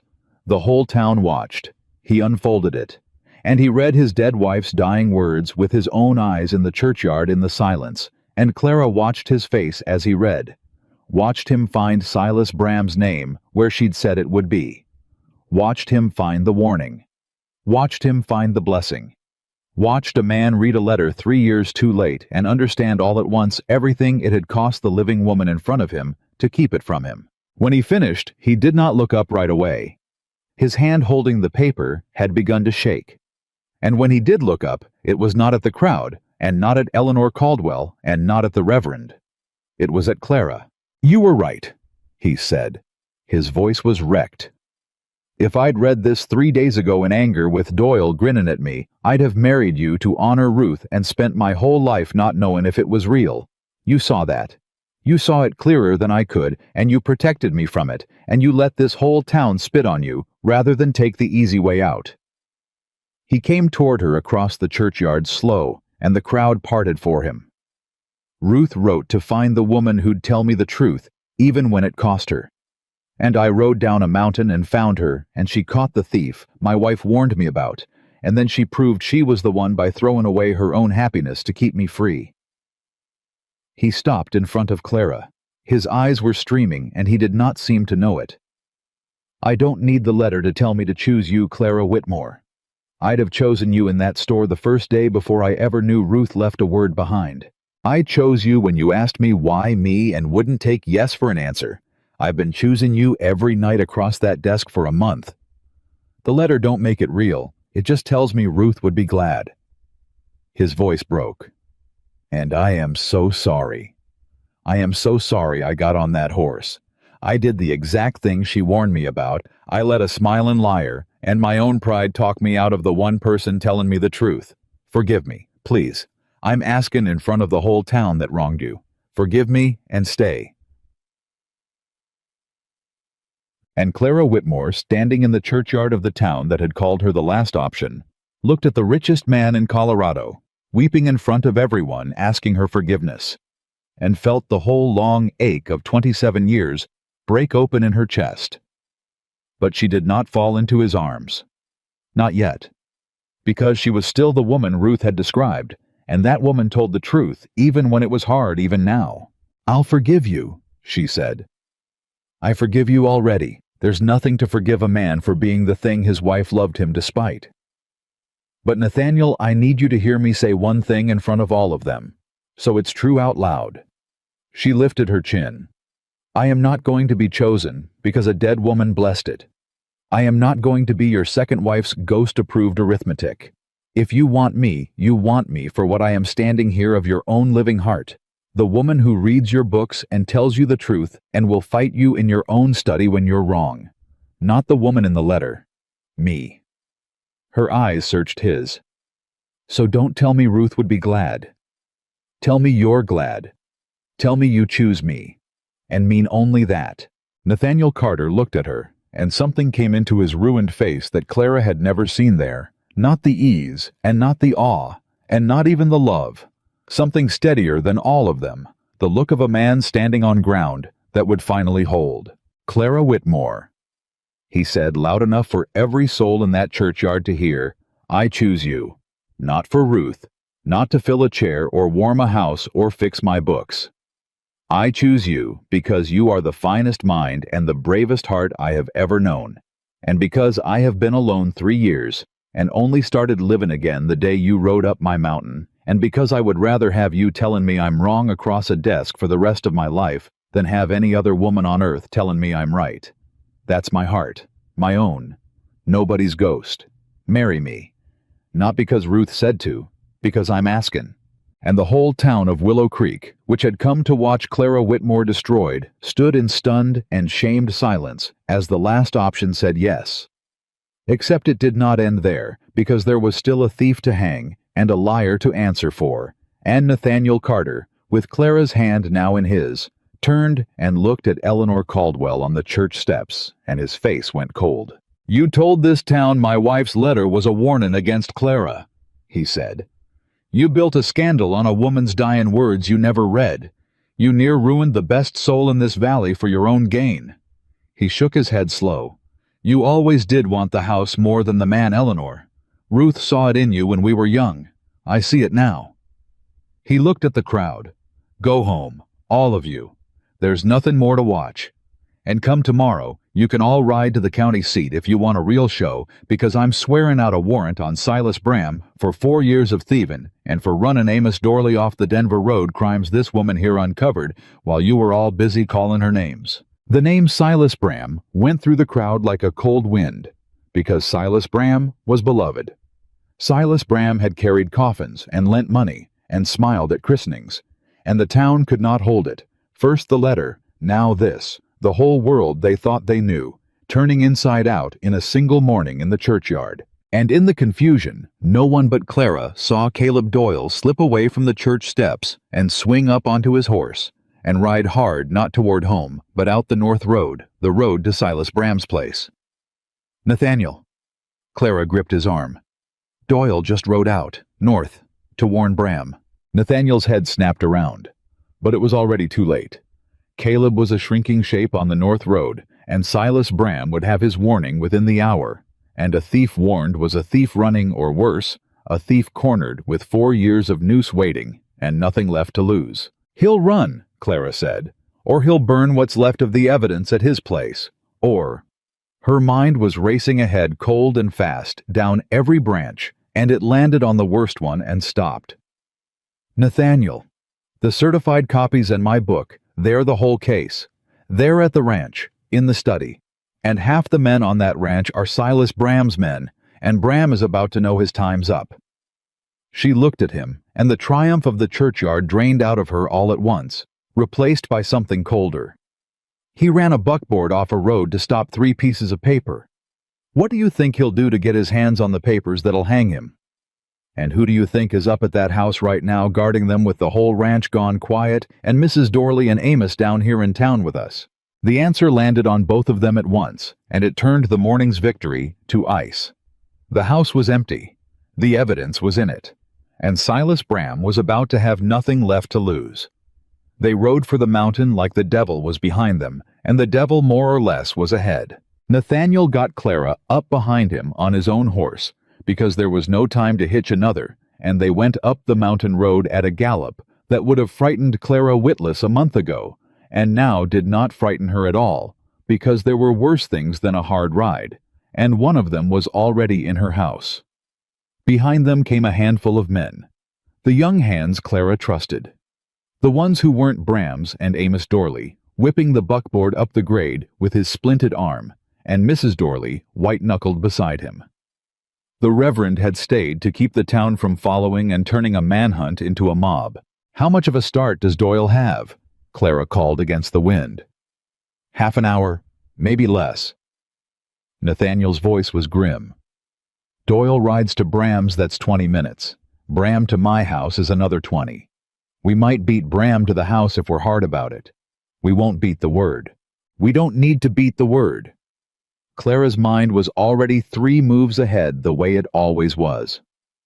"We need to beat Bram to the study.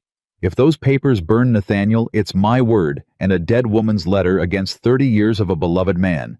And you saw how fast this town turns. He walks. He walks for the stealing, and he walks for what he did to Amos, and he does it smiling." Her arms tightened around him. Ride harder. He rode harder. But when they came up over the last rise and the house came into view, Clara's heart dropped, because there was already a horse at the rail. Lathered, ridden hard.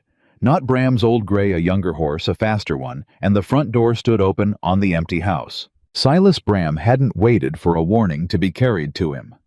Silas Bram had been in town, or near it. He'd heard the churchyard go up the way the whole valley heard it, and he'd understood in an instant what it meant, and he'd ridden for the one thing that could hang him before Caleb Doyle ever thought to warn him. Doyle wasn't the danger. Doyle was slow. Bram had beaten them all. "He's inside," Clara breathed. Nathaniel was already off the horse. "Stay here. Not a chance." "Clara, he is in my study going through my papers, and I am the only living soul who knows exactly what's in that room, and where if he starts a fire, I'm the only one who knows what's worth pulling out of it." She was down off the horse before he could stop her. "You need me in there, and you know it. Now go." They went in together. The house was dead quiet. That wrong quiet, and they moved through it fast toward the study. And the study door was shut, and from behind it came the sound of paper drawers, pulled boxes dumped, a man tearing through 20 years of records, looking for the one bound book and the certified copies that would end him. Nathaniel's hand went to the door. Clara caught his wrist. "He'll be armed," she whispered, "and he's got nothing left to lose, which is the most dangerous thing a man can be. Don't go in hot. Let me talk first. He still thinks I'm a frightened little bookkeeper I spent 3 weeks making sure he did. Let me use it one last time." Nathaniel's jaw worked. Every instinct in him wanted to kick the door off its hinges. But he'd learned this past month at terrible cost to trust the woman beside him over his own hot blood.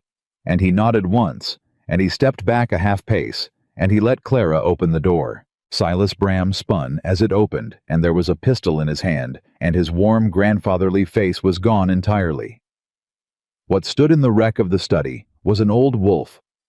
Finely cornered, white whiskers and cold eyes, and a gun that came up level with Clara's heart. "Well," he said softly, "the clever girl. Come to watch old Silas burn your handiwork. Mr. Bram." Clara made her voice small and shaking, the frightened bookkeeper voice, and she raised her empty hands. "Please, please don't. I don't want any trouble. I never wanted any of this. Don't." Bram's gun didn't waver. "Don't you dare play the frightened lamb with me, girl. I patted your hand on that porch, and you looked me in the eye and told me a robber killed Amos Dorley, and all the while you knew. You knew it was me." His voice shook with fury, and something worse, something almost like grief. 30 years I gave this ranch. 30 years, and old man Carter never paid me what I was worth, and his son never once looked at a ledger, and I took what I was owed no more, and I'd have gone to my grave with it if you hadn't come up my mountain reading numbers like they was scripture. The gun steadied on her. "So no more playin'. Where's the book? The little bound one in your own hand. It's not on the desk and it's not in the shelf, and I have torn this room apart. Where is it?" And Clara Whitmore, staring down the barrel of a pistol held by a desperate man, felt the strangest calm come over her, because she had one card left, and it was the best card she'd ever held. "I'll tell you where it is," she said, and her voice wasn't shaking anymore, and she watched Bram register the change with a flicker of alarm. "It's not in this house. It was never in this house after the day you sent a boy to steal my receipts. You taught me that lesson yourself. Mr. Bram don't keep everything in one place. So the book's not here. The certified copies from the Denver freight office aren't here. They're with the county sheriff, sworn and filed since 3 days ago. She took a step into the room. You didn't beat me up this mountain. You rode into an empty trap. There's nothing in this study to burn that matters. You've come all this way, drawn a gun on a woman confessed to Amos Dorley in front of witnesses. She tilted her head toward the doorway where Nathaniel stood, and Bram's eyes flicked to him and went wide. For a book that's been in the sheriff's safe for 3 days. It was a bluff. The book was in her satchel on the horse at the rail not 40 feet away, and the certified copies were in Nathaniel's saddlebag, and the sheriff had nothing yet at all. It was a bluff, built out of nothing, the way she'd built the whole case out of nothing, and she watched Silas Bram's face and prayed he'd believe it, because a thief who thinks the evidence is beyond his reach has no reason left to pull a trigger. For a long, terrible moment, Silas Bram looked at her, and the gun hung between them, and Clara did not let her eyes drop to the window where her satchel hung on the saddle in plain sight. "You're lying," Bram said. But there was a crack in it now. "Am I?" Clara held his eyes. "You've watched me work for a month. You've seen what I do. Do you honestly believe I'd carry the one thing that hangs you around in a satchel up a mountain into a house full of your own men? Do you think I'm a fool, Mr. Bram? You're the one who taught me not to be." She spread her empty hands. "It's over. It was over 3 days ago, and you only just found out. Put the gun down. Every second you hold it, you're adding a hanging to a prison sentence. Amos lived. You didn't kill him. Don't turn it into murder now in this room in front of Nathaniel Carter for nothing." And Silas Bram, 30 years a thief, and never once a killer, stood in the ruin of the study, with the gun shaking in his old hand. And Clara watched the fight go out of him, inch by inch, watched the wolf turn back into a tired old man who'd stolen because he felt cheated and lied, because he was good at it, and never in his life meant to point a gun at a girl. "I never meant to hurt Amos," he said, and his voice broke. "I told the boy. Neely, I told him just take the letter, spook the horse, make it look like a fall. I never said run him off a cliff. He was supposed to just—" The gun sagged. "It went wrong. It all went wrong the day you came." "I know," Clara said gently. "Put it down." He put it down. Nathaniel was across the room before the gun touched the desk, and he had Silas Bram by the collar, and for one white-hot second Clara thought he'd kill the old man with his bare hands, 30 years of trust and betrayal in his eyes, the man who'd carried his father's coffin and bled him dry and near murdered a good servant. But Nathaniel Carter, who had learned this month to master his own blood, only pushed Bram down into a chair and stood over him shaking. "You were my father's friend," he said low and wrecked. "I called you at his grave. I trusted you with everything because I couldn't stand to think you'd lie to me." He shook his head slow. Ruth knew 20 years ago, and I called her unkind. My wife spent her life trying to tell me, and I wouldn't hear it, and she died still trying in a letter because she loved me too much to stop." His voice broke completely. "You didn't just steal my money, Silas. You made my wife spend her dying breath worrying about me. That's what I can't forgive." And Silas Bram in this chair put his white head in his hands and wept like the old man he was. The sheriff came that afternoon, the real one sent for the moment. The party reached the ranch, and he took Silas Bram away in irons, and he took Caleb Doyle too, who'd come panting up the north road an hour too late to warn anyone, and ridden straight into an arrest for aiding a fugitive, which the sheriff was disinclined to overlook, given the boy's grinning eagerness to help a man who'd near committed murder. Tom Neely was found within the week, 2 counties over, and brought back to answer for the buckboard. And the certified freight copies and Clara Whitmore's small-bound book, produced at last from the satchel and the saddlebag where they'd been the whole time, hanged Silas Bram's case so completely that no jury in the territory deliberated above an hour. But that was all still to come. That afternoon, when the dust of the sheriff's wagon had settled and the ranch was quiet again, truly quiet. Now the good quiet, Clara Whitmore stood in the wrecked study with Nathaniel Carter, and neither of them said anything for a long while. It was Mrs. Dorley, who broke it, appearing in the doorway with her son Amos on her arm, both of them come to find the two people they'd ridden a mountain twice in one day for. "Well," the old housekeeper said, looking around at the torn-apart room, at the two of them standing in the middle of it. "I don't suppose either of you has thought about the fact that half the men on this ranch were Silas Bram's hires, and this place needs sorting out top to bottom, or that the whole valley's still down there chewing on what happened in that churchyard, or that a certain question got asked in front of God and everybody this morning and never rightly got answered in private." She fixed Clara with a look. "That's the trouble with public proposals, all show and no follow-through." Clara felt her face go warm. Nathaniel almost smiled. "Ida," he said, "give us the room." "I'll give you the room." Mrs. Dorley turned to go, then stopped, and her fierce old face did something complicated. "Miss Whitmore, Clara." She said the Christian name like it cost her, like it meant something. "I told you the day you wrote that letter that it weren't only the thief I cared about you catchin'. Well, you caught the other thing too." Her eyes were wet, and she was furious about it. "Don't you dare do the arithmetic on yourself again and come out low. You hear me? I'll not have it in this house." And she went hauling Amos with her before anyone could see her cry. And then it was just the two of them in the room, where it had all started, where Clara had found the first crooked figure a month ago and a lifetime ago. "She's right," Nathaniel said. "I asked you in front of the whole town, and you gave me a condition, not an answer. You said choose you for what you are of my own heart, no ghost." He came and stood in front of her. "I've been standing here since the sheriff left trying to find words big enough. And I can't. So I'll just say the true thing plain, the way you taught me." He took her ink-stained hands in his. "I was dead, Clara. For 3 years I was a dead man walking around a big empty house calling it grief, when it was just fear. Fear of ever again loving something I could lose. And you rode up my mountain, and you wouldn't take yes for an answer, and you told me hard truths across this desk, and you caught the thief my wife died warning me about, and then you threw away your own good name to keep me free, and somewhere in all of it, I stopped being dead." His voice was steady now, steadier than she'd ever heard it. "I don't want you because Ruth blessed it. I'd want you if Ruth had never written a word.